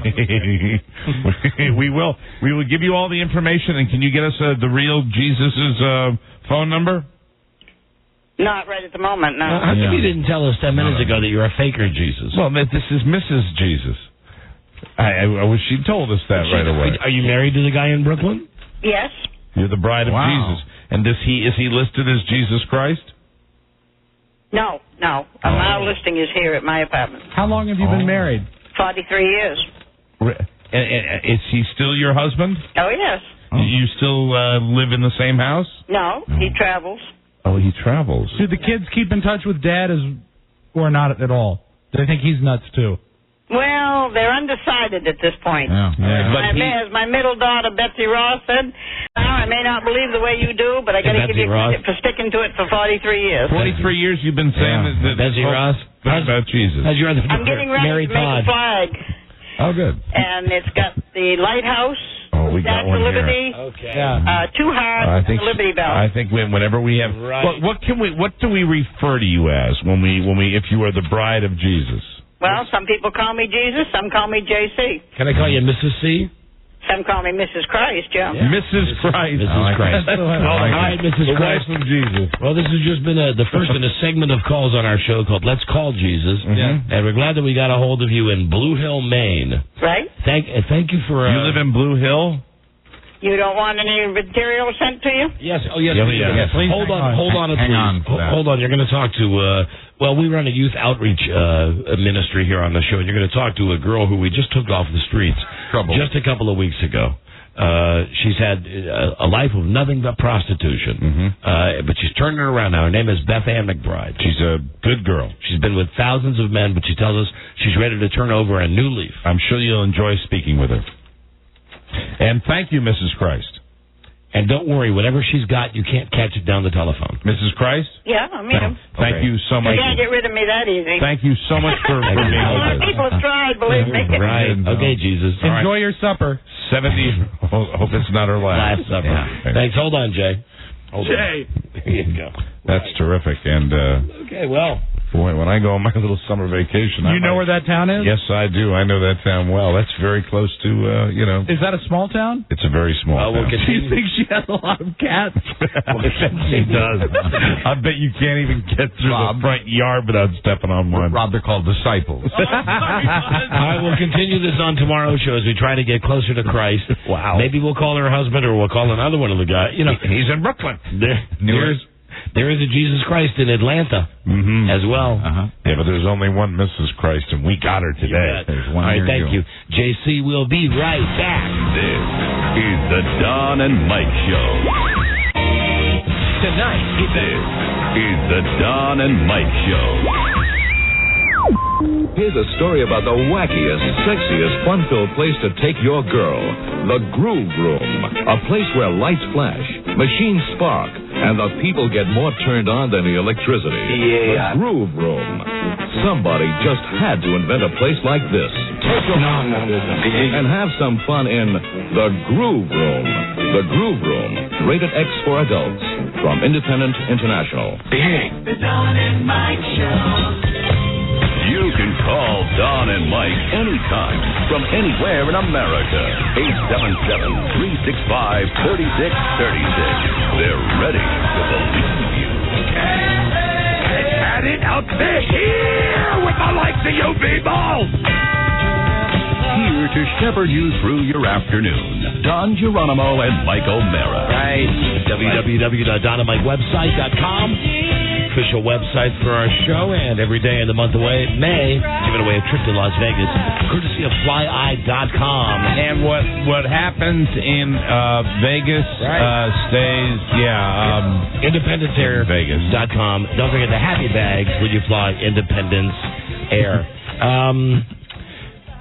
I don't know what's going on at this company. However, I'm reading now about the Jack format that's taken over our station in Buffalo, sweeping the nation, which is bad. We've talked about it. If you're still hearing the show in one of the cities that we still broadcast to, you probably don't give a rat's ass.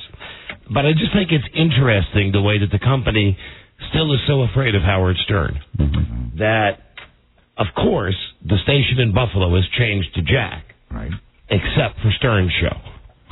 That they're going to keep running his show, right? Because it's a typical Infinity half-ass decision. Right, not all the way. I mean, come on, if you're going to do it like you did in Baltimore and you're going to blow out the Steve Rouse, who didn't deserve to be fired, but they fired him because they're going to start the new station. Right. This station, listen, this has been our hang-up the last, 3 or 4 months. We've had a bunch of stations that we were signed on to because the company was trying to appease Howard Stern. Like we got a clear in Fresno on an FM station. We got a clear in Austin. We got a clear in Houston. And what's happened is these people, they all realize that Stern is leaving sometime between now and the end of the year. Right. And they say, well, screw it. We're just dumping everything. Right. But this is just, what's going on? What do we got to do? Listen, we'll never be Howard Stern in this company. We will never be looked at as Howard Stern. No. We've never had the success that Howard Stern has had, so I'm not going to get into that whole thing. But it's just friggin' ridiculous to think that a guy who has no ties left to this company except working out his contract can manage to stay on the air during an entire format change in Buffalo. Now, my only point is we ain't going anywhere. We like working here. We're under contract to work here. We like being on in Buffalo. I would imagine if you called Howard Stern and you said, how do you feel about being on in Buffalo? He'd say, probably the way I feel about a pimple on my ass. Yeah, I don't think it'd be a big deal. I'm very surprised. He wouldn't care, which is why and it's concerning me now. I'm pissed to read this. After 6 months as an FM talker, I guess we were on that station when they still played records, right? Yeah. It was talk, then music, then talk, then music. So it's only been all talk for 6 months. Infinity's WBUF Buffalo today became the latest of the company's stations to adopt the Playing What We Want eclectic format, 92.9 Jack FM. WBUF had been running a host of syndicated programming since moving to a mix of FM talk and rock. The Howard Stern Show will remain in morning drive throughout the remainder of his contract with Infinity. With the change to Jack FM, WBUF drops Don and Mike. Brother Wheeze says goodbye to evening host Dom Likas and Loveline. So all those shows, including us, get the big screw job in Buffalo. But meanwhile, the guy that's jumping ship, the guy that ain't going to be here 6 months from now and doesn't care. Right. And I know we've said bad stuff about Tom Likas and everything. But I'm sure he's not pleased about this. No, I don't think so. Wouldn't think so. All of these shows, Loveline, us, this guy, Brother Wheeze, Tom Likas, we all had numbers going in Buffalo. Here's the difference. We all liked being on this FM station in Buffalo. So what they do is, and it's their sandbox. Dude, they want to tear up the radio station and go to the format of the month, Jack FM, that's fine. But why are you so afraid of Stern? I mean, if you're going to do it, go all the way and get rid of his show, too. And if here's what we don't know. And if you're not going to get rid of his show, then why don't you keep us on, too? Right. Here's what we don't know. We don't know how far up the corporate ladder this goes. These decisions can come from up top. They can come from the local guy. You never know what the genesis of something like this is. And you know what? Who knows? You might have a guy that flipped this format because he thought it's the thing to do, and he said, well, but I want to have a presence in the morning. No. I mean, who the hell knows? I don't know. I mean, but it does suck. It sucks because we were having success there. But it's just more. And it sucks that we're all getting the screw job, and we are with the company. And meanwhile, the guy jumping ship, Mr. Satellite Radio, getting ready to leave. Loyalty. There you go. And this whole company's got major issues, huge issues. With keeping the people that they have that are still working here a little motivated. I mean, God, I've understood it the 15 years we've worked here. Everything revolves around Howard. That's great. He wants to leave. He's leaving. He said he's leaving. They delete out every time he says Sirius Satellite Radio. Right. Christ. So what are we doing here in Buffalo? What are you worried about? Are you worried that you're going to get him mad? Because you're going to have to pay his contract either way. Right. So what, are you worried that you're going to piss him off? You worried that you're going to piss his listeners off? What, his listeners are more important than the listeners of our show or any other show on that station? Well, I mean, I think we speak with a bigger stick up there because we're talking about afternoon drive there. It's ridiculous. It's the other significant day part, and it's the day part that they just kissed goodbye, even though we had good numbers right there. And this is a whole phenomenon that we've come to deal with the whole time we've worked at Infinity. I just think... Every now and then one stops you, though, when you pay attention to one of them. And this is one that does. It's like, wait a minute, hold on. This guy's got, 2 ratings books left before he leaves? I understand it. You're right. You want to change the format on the station? That's okay. But you're going to keep the talk morning show. Why? Because you're afraid you're going to piss off the guy who's... A lot of sense. We still like working here. Yeah. We'd like to be on in Buffalo. Why don't you take a tape of our show and play it the next morning in Buffalo? Right. Because at least we care about being on in Buffalo. Right. And I don't know if Howard cares or not.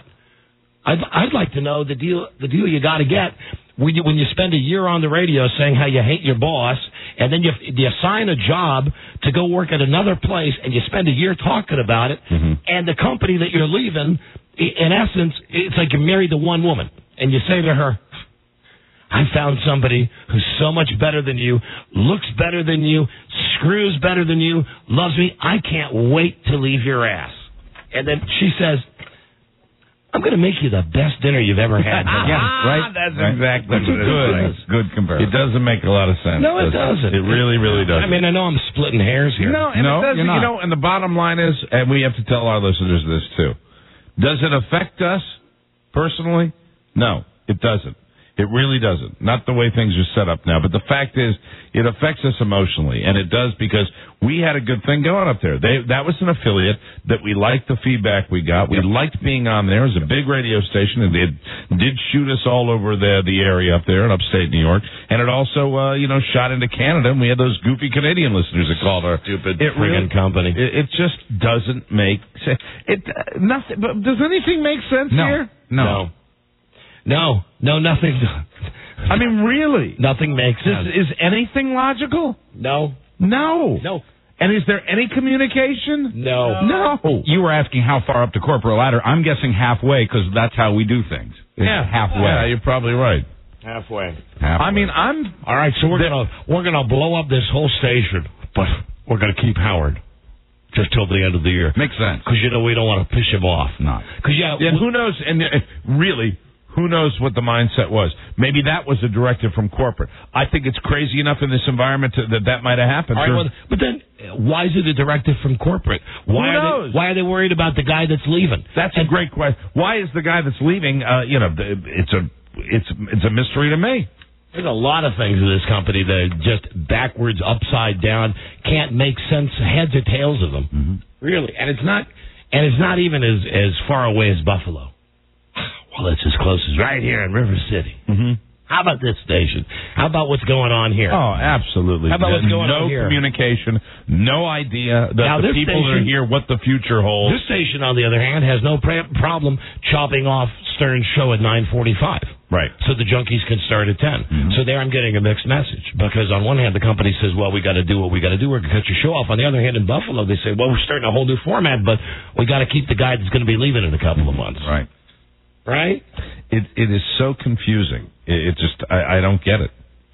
Jesus Christ. I had a conversation with Hughes, what I thought was a decent conversation, last week at some point about having a passion for working in radio and having a passion for working where we work, and how there is really is a lack of, not that I'm a rah guy, but there's just a friggin' lack of camaraderie. It's sad. That is swept into this radio station, and you got so many disc jockeys who, if given the chance, could just work together. But no, you've got the junkies thinking that they want to get mornings and their contract is up in October, and you got Ron and Fez and their contract is up whenever their contract is up, and they're coming over and they're giving us handies saying, guys, listen, no matter what happens, you're the ace in the hole. And all everybody really wants to know is, what the hell's going to happen in 6 months? And nobody knows. And why are we waiting until the last minute? Then on top of it, we got these jerks, these absolute hacks on our station in Baltimore. These super hacks, these junkie rip-offs, and they're up there trashing us on a regular basis. I got news for you boys, too, because you love talking about inside radio so much. I guarantee you MFers this. I don't care how long I'm working here. Mike and I are stuck in afternoons forever. You'll never work at this station, you bastards, and someone should have told you where to get off a long time ago. You no-talent hacks. Never had a chance to hear those guys, but I understood that they kind of lied to my face. Yeah, and you're surprised by that. And the thing is, the company, and listen, I knew about this last week. Here's my point. These guys were trashing us, more specifically, very brave, trashing my wife. Mm-hmm. You know, the fact that she's on the show, so she's a public figure. That is brave. So we get a bunch of emails and calls about it. We decide we're not going to even deal with it, okay? Somebody says, do you want anything? I said, no, because that's a Howard Stern move. Right. It's a Howard Stern move to say, you're banned from saying so-and-so's name. But common freaking sense would say to these guys, this is all related to how we are dealt with and other people are dealt with in this company. Mm-hmm. Howard, who's already told them, screw you, I'm leaving, right, he's still getting his way, of course, for whatever reason. Mm-hmm. There's a couple of no-tack, jerk-off hacks up in Baltimore who are lucky to have a radio show middays, who should be kissing their ass that they're even in radio. They spend big amounts of their time trashing us, and no one from our Baltimore cluster's got the balls to go up to that room and say, hey, listen, guys, you know, I know you think you're cool, but why don't you shut the frig up and just do a good show? Because you're going to start a friggin' radio war. And you think it's so funny. Oh, a radio war's great. A radio war's funny. No, it's not. It's not funny because when we have a radio war, we fight to win a radio war. Jerks. This whole stupid company. Sorry, I'm back on this again. Well, you know what, man? I tell you, somebody's got to say it. And really, the communication lines around here. More people walking around here that don't know what the hell is going on at this radio I don't station. need to have my ass kissed by anybody. I got a big enough paycheck, and goddamn knows I got a big enough ego. I can live with it. Here's what I can't live with. Living at a place, at a company, that has its priorities so out of friggin' whack, that treats people, and I'm not talking about us, I'm talking about people like Johnny Dark and Steve Rouse and Brother Weeze and all these people at these Infinity stations getting screwed over. This company's taking anybody that gives half a rat's ass about radio and treating them like crap, and on the other hand, stirring the golden goose, who they're so, on one hand in love with and on the other hand petrified of. Nobody in this company is having an honest discussion about what's going to happen in 6 months when this dude leaves. I mean, if they are, they're not talking to anybody that's involved with that. And here's the strife that they're causing internally at this station. You have the junkies, these other guys. They want the morning show. They read in the newspaper their hot stuff. They had a good ratings book. They want the morning show. You've got the night guys. They want a shift. They want middays or they want afternoons. Hell, this company has approached us and had meetings and lunches with us about, we'll move you to mornings. We'll move you to mornings. Here's the deal. I'm sure we're like all the other disc jockeys. We're fine anyway. But right now, the management has made us all against each other. Absolutely. Divide and conquer. There's more paranoia around here now than there has been since we've been here. I mean, there was a ratings party last week. The only disc jockeys that showed up were me and Mike. And we got the worst attitude of anybody that works here. And we're the only ones that showed up. And we suck. It's you know what I mean? As human beings, we suck. But it's just, it's so confusing. I've never in my entire career in my next life been somewhere where I didn't know where anybody stood. And this company, you can't find anything from anybody in this company because they'll say things are great, the future's so bright, hang in there. Future looks bright. Hey, you know what? Jesus Christ, you're flipping stations left and right. You're firing people left and right. Trust no one. You know, you've got crap going on with these hacks up in Baltimore, and you come to me and you say, hey, listen, if you say anything about it, all you're doing is dignifying it. You know, that's what a loser says. That's what a loser says. Jesus Christ, stupid, no talent hacks. Get back to those ass wipes. You want to talk about my wife? Call the show. Call right now. I'll put you on the air. Let's talk. You got nothing to fill except how bad we suck? Call up. Because none of your bosses have got the balls to tell you, we've been doing it longer than you ever have with more success than you'll ever have. So until you've won at least one game in the big leagues, shut the frig up. Hacks. Buffalo. That's good. Yeah, I mean, that's what started the whole thing is Buffalo, New York.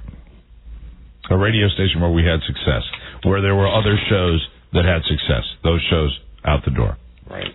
But Howard's still on. Of course. Of course. Got to keep the franchise. Got to keep that. Got to keep. You know why? Because that's short term. Got to keep that money coming into the fourth quarter.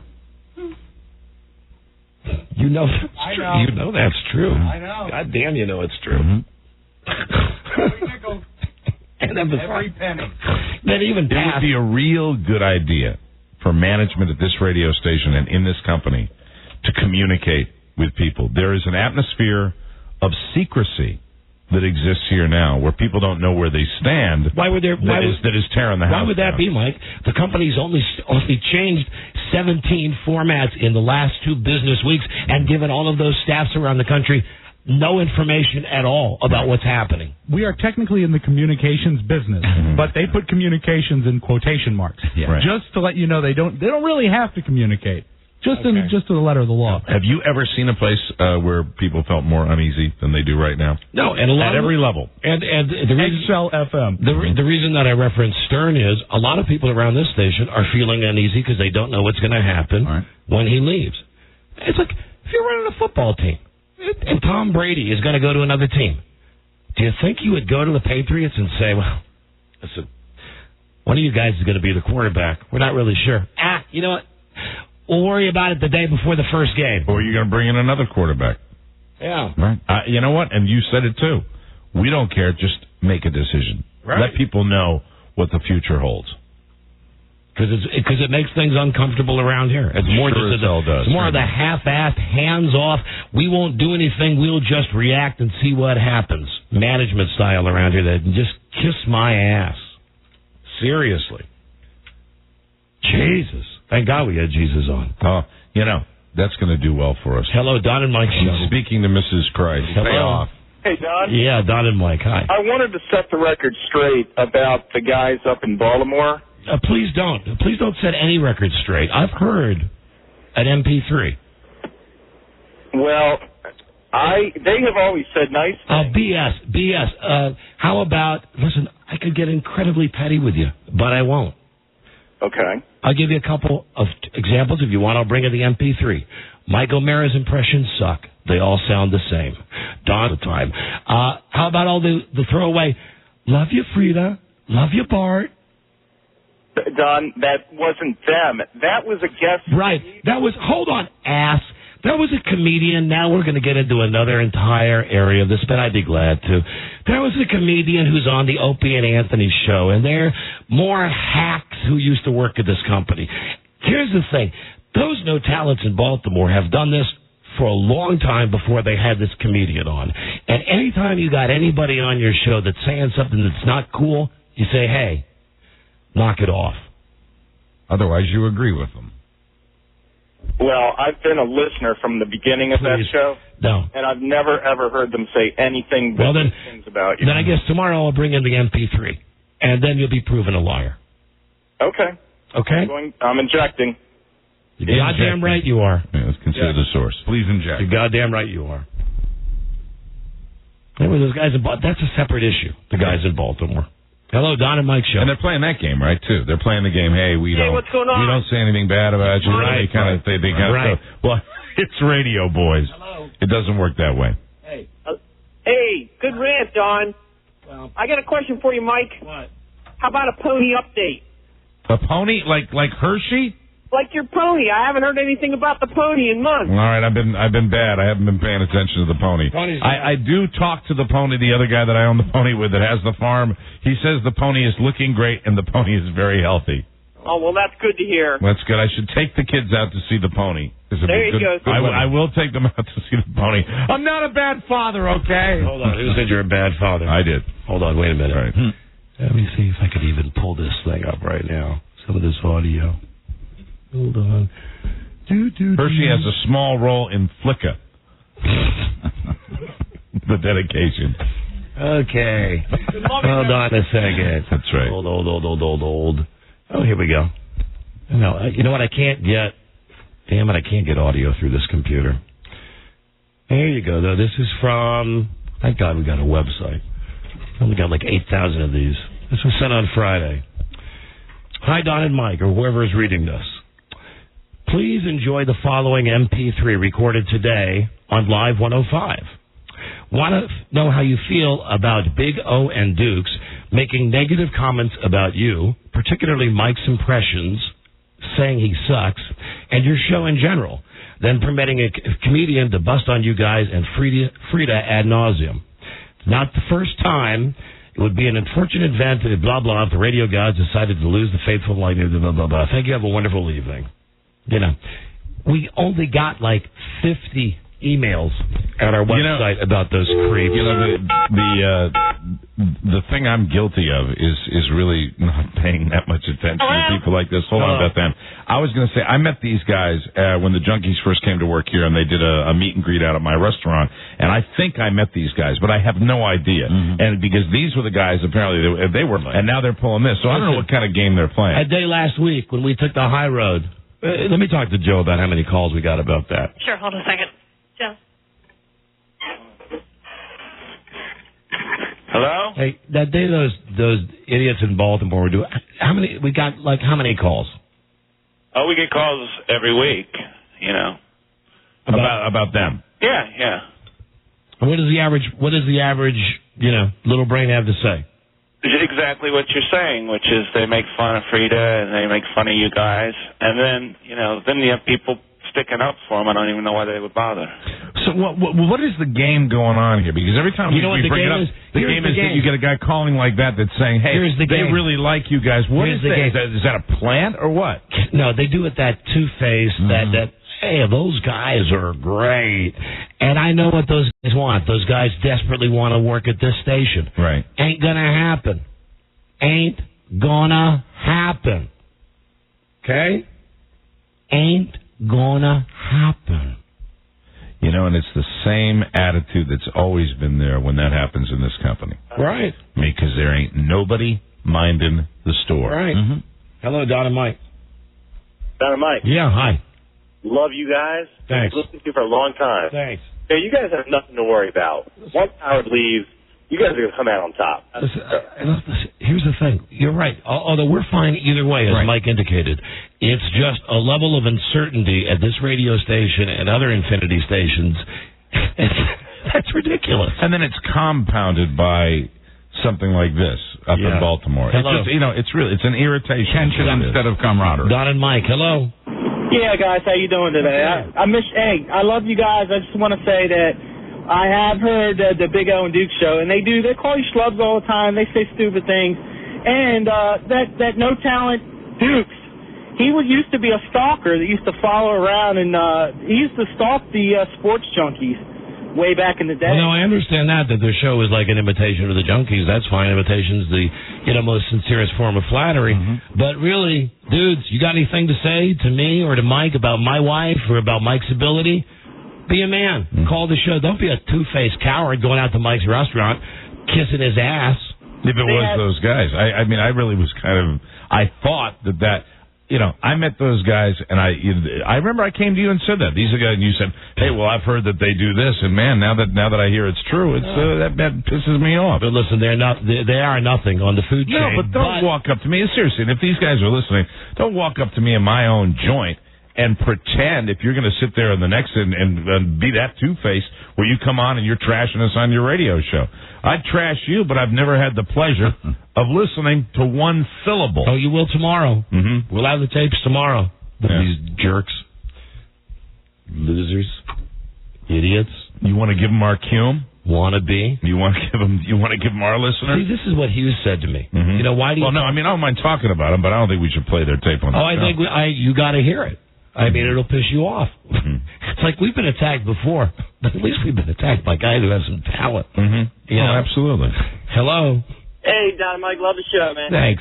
Hey, Mike, I think you're talking about the guys that went to Seattle that were in Baltimore. I don't know if you're talking about the current guys. Maybe I'm right. I might be. I might have been totally wrong. Are you talking about Miles and whatever that Miles and that? Maybe it was those guys. Yeah, Miles. Yeah, I think it was them. You know what I do? You know what do I listen? And I don't want to. Those guys were cool. I don't want to sound smug or arrogant. But really? I don't pay attention. Really? I really don't pay enough attention. If somebody's coming up there being nice, I was like, hey, it was a nice conversation. If it's those other guys, fine. Then no problem. Here's an update. Don and Mike, hello. Yeah, hi. Hey. Hey, I just wanted to let you know, when you get into the specifics of those midday guys, they're dumping you up in Baltimore. Hey, that's good. That's good that they're protecting them. Yeah, because they are the future. That's really good. Wow. Because we finally respond. Wow. We finally respond. Are you kidding me? No, I'm not. Hold on. Oh, my God. Hold on. Here's another call. Oh, hello, Don and Mike. Hello. Hey. Yeah. Hello. Yeah. Yeah, I was going to say the same exact thing as those guys. They dumped out a little earlier when you were talking about big. Just remind you of. Huh? Yeah. And God forbid I said the same thing to Hughes. Now why is that? Why are those guys allowed to talk about us? But we not them. But then when we talk, why? Because they're so scary important to the company? I wish I could hear what you guys said. I'll tell you where you can hear it. DonandMikeWebsite.com. I guarantee, this is not our most entertaining segment today, but I guarantee that this entire thing will be on our website at 8 o'clock tonight. The truth will be heard. You bet your ass. After I'm done with the shop, I'll be right over there. All right. Thank you, my friend. See you. Think they'll dump that out, too, in Baltimore? When we're telling you to go to our website? We'll mention it enough. Hello, Don and Mike Show. Hello, guys. Hey. I listen to those guys every day, and when they had that comedian on talking about you guys, the comedian was doing the talking, and they right. Okay, haven't we already been through this? And they let him. Jesus Christ. And we got a break. Our time is all screwed up now today. But this is important. This is a good pep talk. Let's go out there and kick some ass. Yeah. Oh, man. Let's hear it for Infinity, Candace, and WBUF today, but Howard's still on. And really great news at Live 105. The schlubs, Maybe the losers. Maybe it's time, once again, to call that guy that knows the thing about that thing that we like to talk about. Okay. Every now and then. All right. Maybe it's about time again. Okay. You know? Okay. Maybe one more before the end. One more little flip before the end of the string, okay? Okay. Because F them. F them all. Man, I swear to God. Oh, dumping us. Dumping us. I know. No, not again. I don't think. Ridiculous. Preemptive. I don't think we let it happen this time. I tell you what. Why don't we break? Swear to God. Why don't we break it? You can make the call. You got to be okay. Right. You're worked up. You know. Go ahead. You're more motivated than I am. All right. Look forward to chatting with you for the first time, Mr. Zier. I dumped that out. I didn't know that was the man you were mentioning, Mike. I was madder than you thought I was. Okay, I'll say the thing you thought I was going to say. Okay. Hello, Mr. Ephraim. You're funny.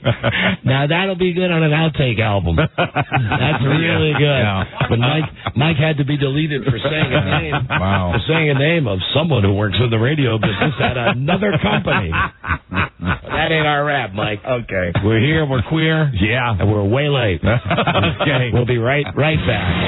This is the Don and Mike Show. This is the Don and Mike Show. Oh, boy, there goes that rock band again.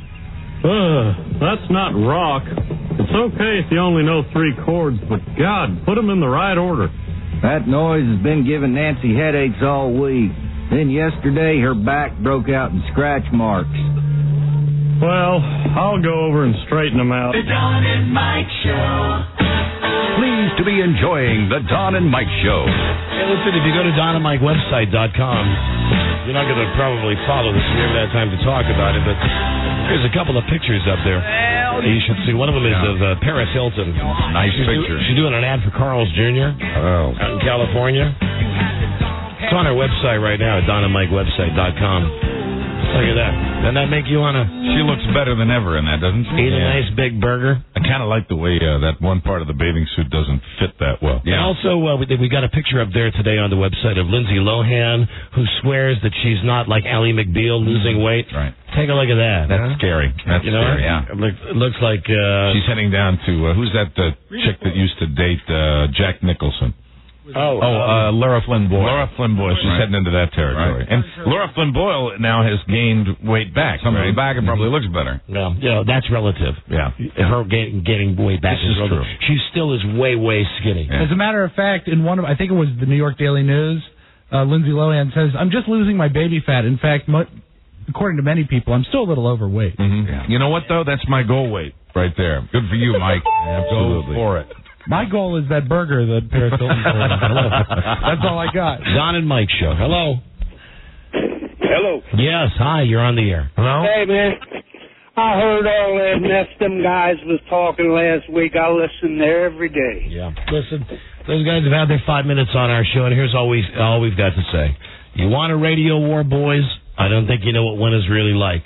It started. Mm-hmm. Yeah, It has started, and the only way it stops is just like with Jack Diamond. Right. The day that these two hacks call us up and say they're sorry, and they'll just shut their little bitch mouths.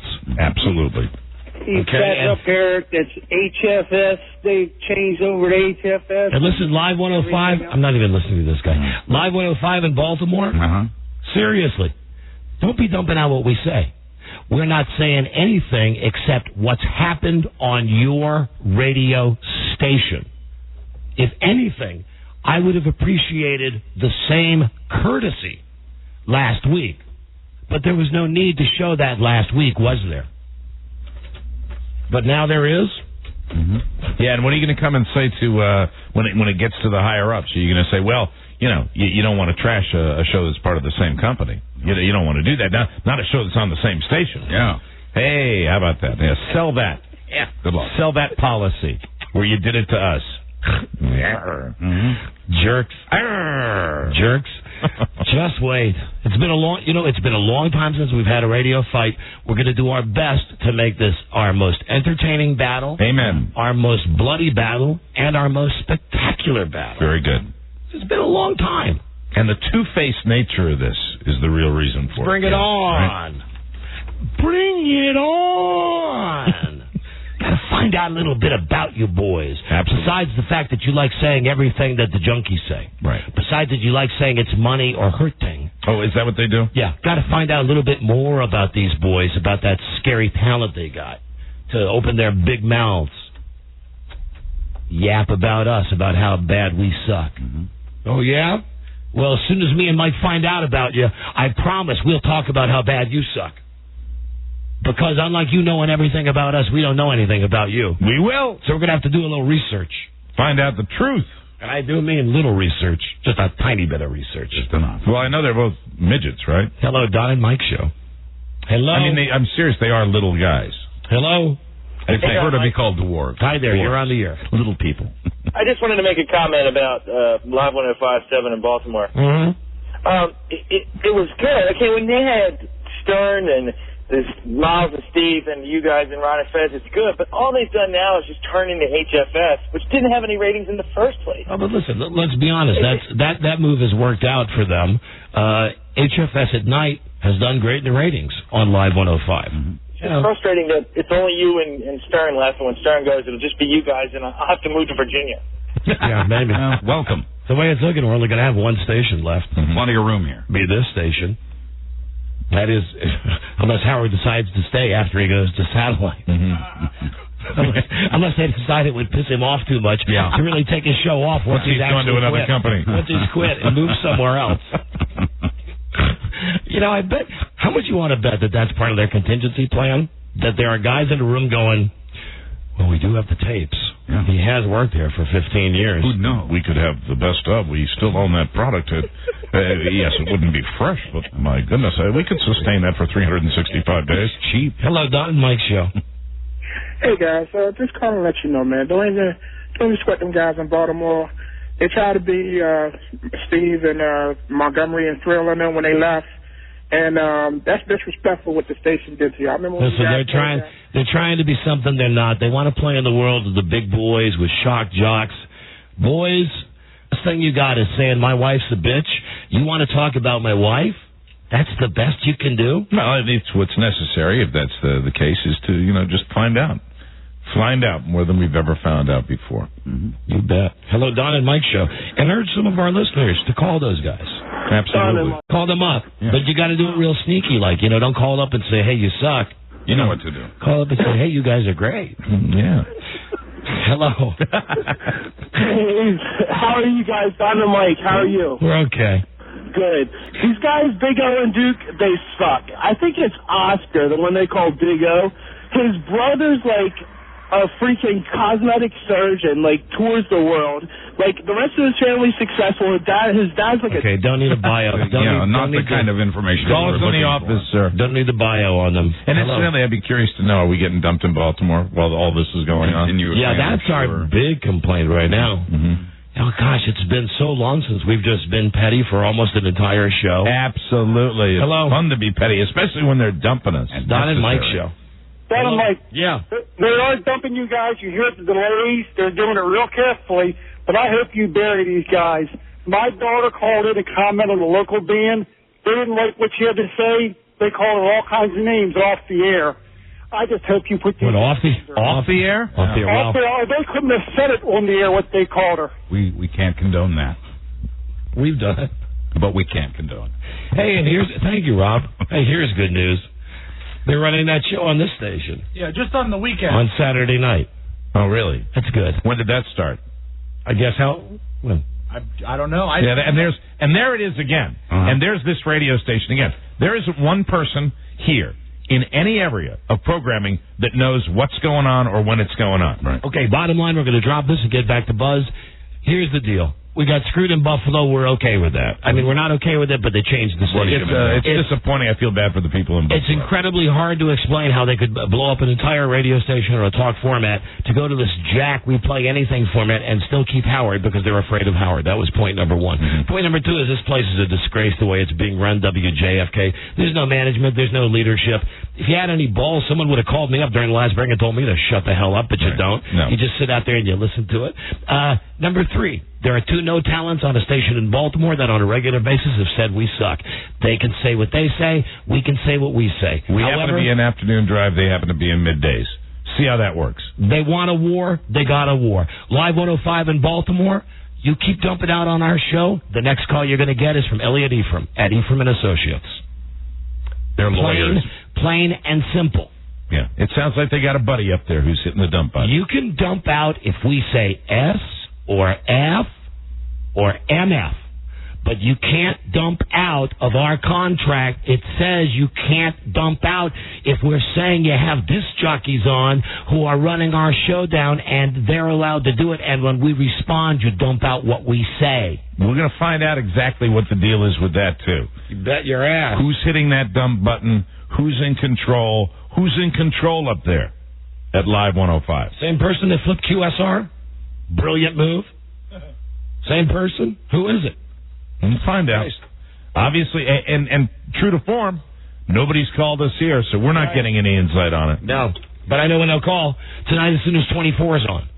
That's when they'll call. Yeah. Jackasses. I swear to God. That's true. I'll get home, I'll chill out, I'll have a drink, I'll be sitting there with Frida. The phone will ring, and I'm going to see caller ID, Michael Hughes, go, Yeah. Not now. No. Not now, ass. Spineless ass. Jesus. Hello, Don and Mike Show. Hello. Hi. Yes. Just so you know, they're dumping you up big time in Vegas, too. Oh, now you're lying. Stop. They are not. Yes. Shut up, trying to make us laugh. Hello, Don and Mike Show. Yes, will Don and Mike be using any Jap plays in this war? Yes, as a matter of fact. Yeah, no disrespect. No. Where's the patent music? You know, trick plays. I think we need the patent music. No disrespect.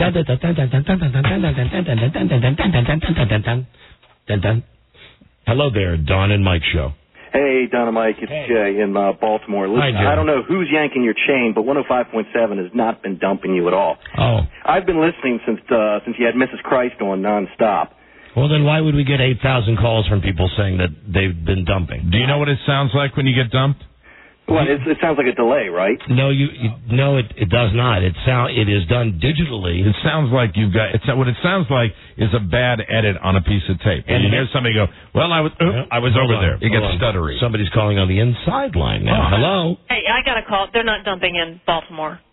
Well, then what are these people complaining about? Yeah, it sounds like somebody's yanking your chain. All these moron fans are giving. Well, they are morons, and if they're not dumping, then they are morons. Well, good. If they're not dumping, then thank you. Then our message has gotten out. I've been stuck in Beltway traffic all day. All right. Well, thanks. Listening to you guys. Thank you very much. Okay. Then that part is done. You know, when we're not at the facility, it's tough for us to monitor. One fewer battle to fight. Gotcha. Fight the good fight, guys. We will. Okay, bye. Bye-bye. Bye, Beth Ann. This message is for those guys. I got two guys, Sean Payton and Mike Zimmer. You got to keep an eye on those two because they're going to try to get the upper hand on. Mike wants the defense to do well, and Sean, he's going to have a few, no disrespect to the Orientals, but what we call Jap plays, okay? Surprise things. Yeah. And no disrespect to anyone. No disrespect. No disrespect. Game on. That's all I got to say right now. Game friggin' on. Fantastic. And you dudes are so obsessed with Mike and I, you should know this. My chi kicks ass. So watch it. You're getting me at a very bad time because I'm incredibly centered right now. You got the powerful chi. You got that chi going on. And one more message for this loser, Chad Dukes.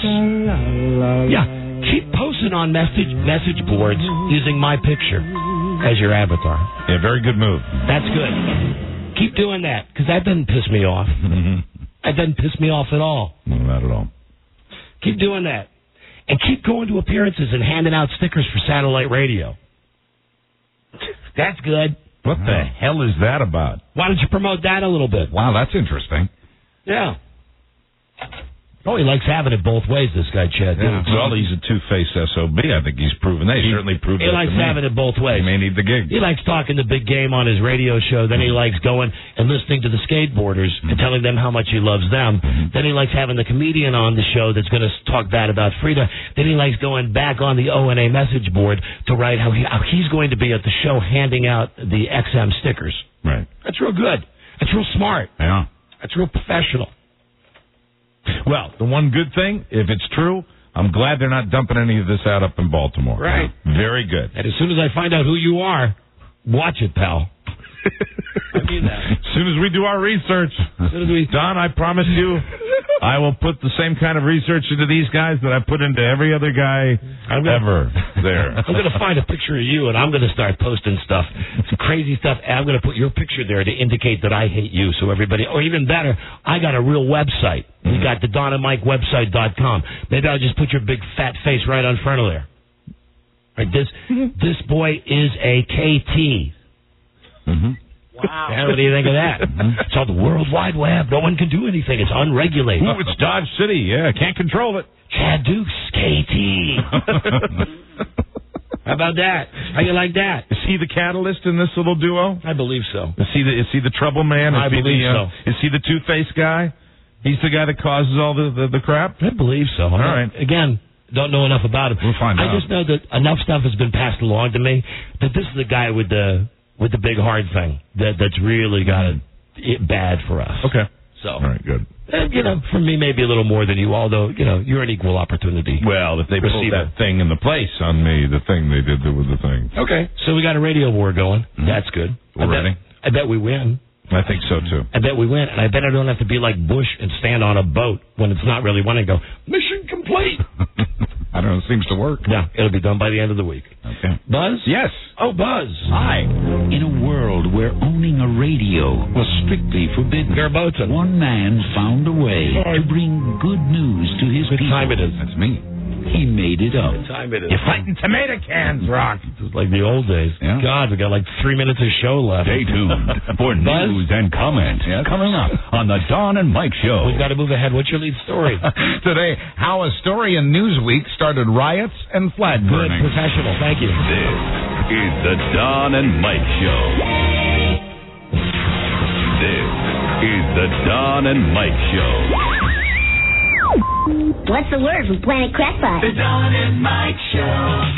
Half of light and half of dark. The Don and Mike Show. Right. Time for Buzz's news and comments now. Buzz brought to us by Viramax.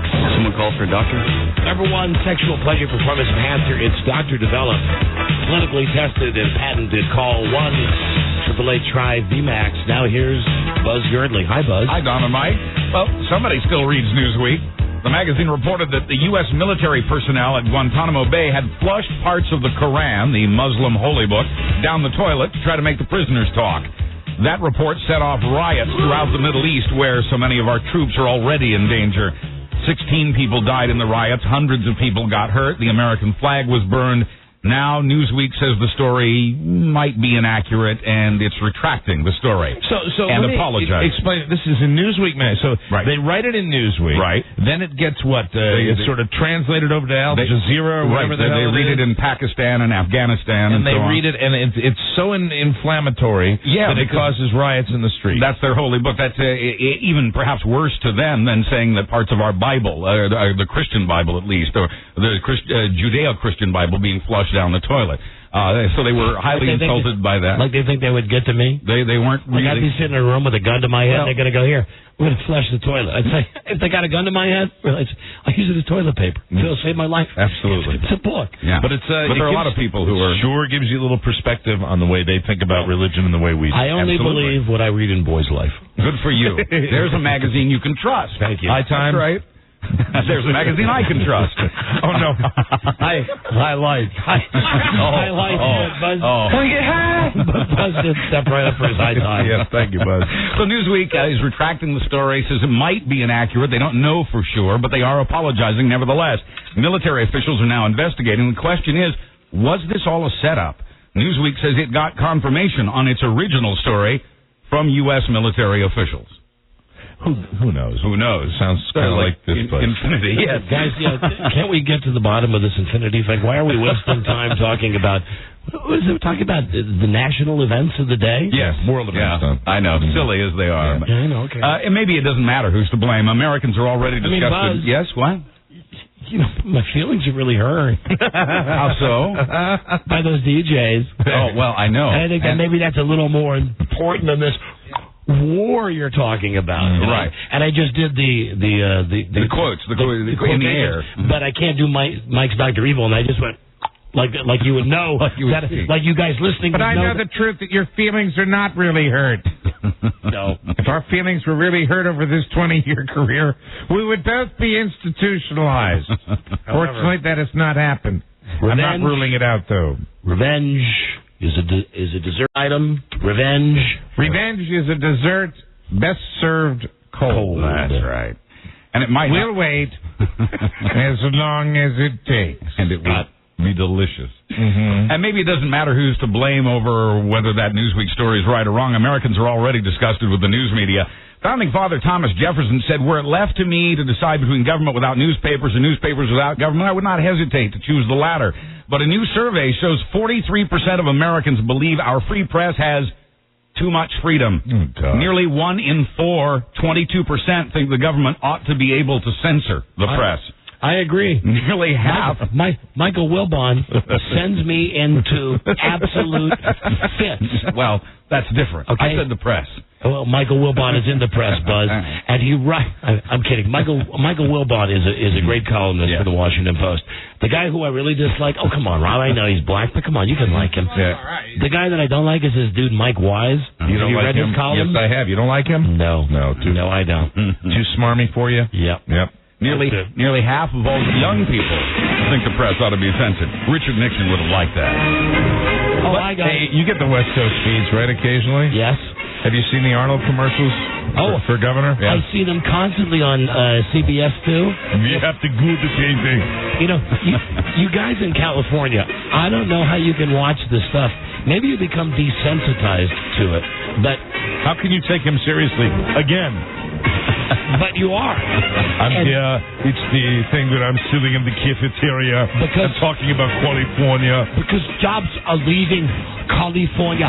I will be here for you. And it's the standard phony political ad, right? But it's Arnold doing it, and it makes it 10 times funnier. It gives it a spin. And it's Arnold doing the same acting technique as in Jingle All the Way. Only a little worse. Somehow, now that he's been governor, he's even managed to make his acting ability worse. Do we have a time for a quick Jingle All the Way tape? While we listen to some of the Schwarzenegger singers? And I'm sitting in the cafeteria discussing with the common men. So I'll look with my tie and my shirt on. So here I am. Vote for me again. Dankeschön. Turn that crap off. Can I tell you one more thing while he looks for the tape? What they can expect from Jingle All the Way is a hilarious movie, a movie where they will be able to laugh from the beginning to the end. It will be great entertainment. They will walk out of the theater and say, entertainment. I am so angry that I can't get another ticket right away because I want to see it a second time. And there's a long line here. Worse than that, huh? Oh, no, that music. Well, the poll results about the people in the press, not that surprising when you see that the same survey also shows that only 14% of Americans know or understand that free press is part of the Constitution's First Amendment. Huh? Exactly. We don't need it. Thank you! We don't need it. I'm against it. What is it? Well, without a free press, you might not get to see a guy shot to death on live television. Probably stop it. Which happened. Jesus, Rob. Which happened Friday night south of Los Angeles. Sorry, Buzz. That's all right. Would you start again? I was distracted. Can't imagine why. Without a free press, you might not get to see a guy shot to death on live television, which happened Friday south of Los Angeles. An armed man led police on a high-speed chase, the kind LA TV stations like to cover live with their helicopters. I seen it. CBS paid millions of dollars in fines for showing Janet Jackson's nipple jewelry because that's indecent. Children might see it. If no one's fined for airing a guy being shot to death, then that must be decent and suitable for kids. Only logical conclusion. I was watching the clip. Did you see the clip where they go, pull back, pull back, pull back? I watched it live on CBS 2 in Los Angeles. This must have been at a time, I guess it was late evening because I was at home and it was the news and they were just continuing with this coverage of this guy. And, I mean, the thing is, you get to a point where you see him like driving through a crowd and you see him almost run into people. Yes, he did. Where you think, God, I hope they shoot him. And then because he's endangered so many other lives. And then when he got out of the car, he was going going for a gun. And he had a gun, had a second gun. Yep, and true. Listen, it was not the bloodiest thing I've ever seen. All I saw was you hear pop, pop, and then the guy goes down. Guy lies down. That was it. Guy goes to sleep. I found it rather comforting. Well, I mean, it's the police doing their jobs. Right. That's my chi talking. Yeah. I found Janet Jackson comforting. What's but that's next? just me. What's next, Buzz? Weather from space. This is the time of year we normally... Buzz, when I meant what's next? Weather from space. Okay, well, you had to stop there because we have to do... Remember, we're so backed up? I get it. With the commercials? Okay. When we come back, weather from space. You know how he stresses out when we fight? My man! This is the Don and Mike Show. WKSK. This is the Don and Mike Show. What's the word from Planet Crackpot? The Don and Mike Show. They can ruin a perfectly good, quiet Don and Mike. All right, we got more buzz coming up. DonandMikeWebsite.com. That's our official website. And being as we were not being... Come on! Deleted in Baltimore today. Right. I know we said we put that up as a highlight. I think we're going to go with the Jesus Christ lady today. Mrs. Christ. Yeah, on the website. But the radio war will continue tomorrow. Oh, of course. Oh, yeah. It begins tomorrow. Yes. Operation Loser Dumbass. Hi, Buzz. Hi, Don and Mike. Hi there, Buzz. But this is the time of year we normally experience the effects of sunspots, huge solar flares, explosions on the sun that send out electromagnetic waves. When those waves reach here in spring and fall, all things electronic can get dicey. Even this radio show can disappear for a few minutes or hours.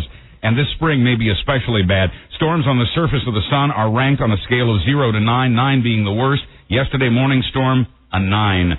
The government says this... This is like your pain index almost. Yeah, almost it is. I like the way they measure this. The government says this could cause power outages. Even transformers would fail, according to them, because of a 9 solar flare. Whacked out GPS readings. Your navigation system may act funny. And hit-and-miss communication. I guess it was a solar flare, Mike. Our microphones are working fine. Buzz seemed to lose his. I'm not sure. Let me see it. Well, now it appears I'm the only one left. I just want to say I want to keep the radio war going. Anybody out there listening? Anybody? Hear people talk, and that's why we hope that the solar flares don't interrupt the radio war. For some reason. Hello. Are we still on? I can't tell whether we're... Hello? Hello? This is Ward Cleaver. Come down with something unexpected. You going to let him use your pole, Bob? What, Buzz? I said you're going to let him use... I'm sorry. Okay. It's so funny when you dump Buzz's microphone like that. That just cracks me up. I always love it when you... Hi, Buzz. I don't know. That wasn't really a solar flare. No, we're just kidding. Sorry, Mike. Hey. Yeah. Well, for some reason, the U.S. military is having an AWOL problem. Maybe it's the mounting death toll in Iraq and Afghanistan. Yeah, maybe it's the fact that we're in a war we can't win. Yeah, really. Maybe it's the extended active duty because of the equally mysterious recruiting problem. It's as if the war's not popular anymore. I had some active duty this weekend. Glad you're feeling better. Buzz illness. You did. That's bad, isn't it? After the... I said howdy, duty. But there's some active duty up in Baltimore. There will be. After the horrible sights he'd seen, Sergeant Kevin Bendeman applied for conscientious objector status. His superiors refused, charged him with desertion, and sent him to prison for 7 years. Did you say his name was Bend-A-Man? Bendaman, yes. Bendaman. Bend-A-Man. Bendo-Man. I think they prefer pronounced altogether. Bendaman. Bendo-Man. Anyway. I've seen him in the circus. He's Bendo-Man. Very talented. They sent him to prison for 7 years, and he seems okay with that. Quoting Kev, if I have to go to prison because I don't want to kill anybody, so be it. The amazing Bendo Man. But he's just one of more than 5,000 troops who have decided not to come back to work since the start of the president's war on terror. Well, what you have now, and I've been talking to people that do this, you got guys that sign up for a 2-year stint, right, and then they say, well, incidentally, we need you for 4. Yeah, we discussed that. That sucks. Kind of tough. That sucks. I'd go AWOL, too. Hard to keep morale up in that situation. Bendo Man should be more flexible. Where do you think there's better morale? Inside our Army and Navy and Marines over there in Iraq, or right here at 10800 Main Street? Army. Absolutely the military, but Navy. Just Air Force. Marines.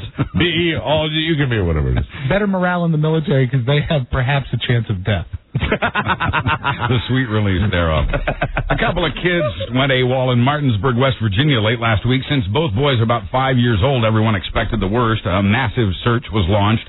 Dozens of people searched for the boys. A helicopter, military planes, and 3 canine units were brought in. Yeah, buddy. An hour and a half later, the boys were found hiding under Grandma's bed. Quoting a cop, it's a happy Hello. I just couldn't believe they was. I seen a chopper and then there was you under my bed. Hunting dogs found them. Yeah, that's good. The president of Mexico has set off a storm of controversy by saying that in the U.S., Mexican immigrants do jobs, quote, that not even blacks want to do. That's right. Vicente Fox was criticizing the recent U.S. crackdown on illegal immigration. I want that on my tombstone. that you would do work or that Mexicans would do work? I would not do the work. No. But this president's right. Yeah, Vicente Fox. President Lopez. It's George Lopez, right? It is me, the president. Man, they do jobs like that even black people wouldn't do. He says that this U.S. crackdown on the illegal immigration has set back relations between Mexico and the U.S. This is Robert the Mailman. Fox's remarks to Texas business leaders were carried on radio and TV as well as the internet. This is Robert the Mailman. Thank you all for coming. Walmart, meanwhile, is apologizing for a newspaper ad that equated a zoning proposal with a Nazi book burning. The chain that often bans books and CDs from its shelves published a 1933 photograph of Berliners throwing books onto a fire.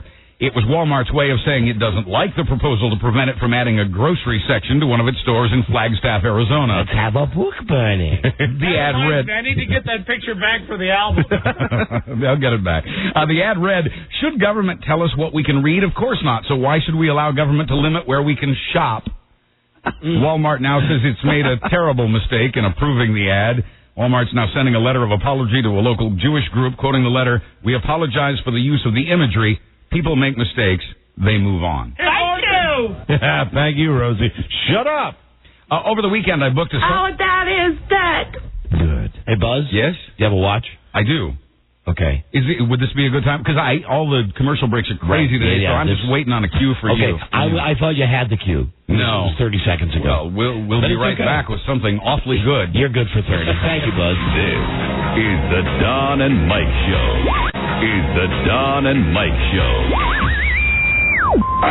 Gosh, I hate to interrupt. It's all been so incredibly fascinating and entertaining and instructive. Really, the time has just flown by. The Don and Mike Show. You don't have to be an idiot to understand Don Geronimo and Mike O'Mara. Yes, you do. Help. Hi, Buzz. Hi, Don and Mike.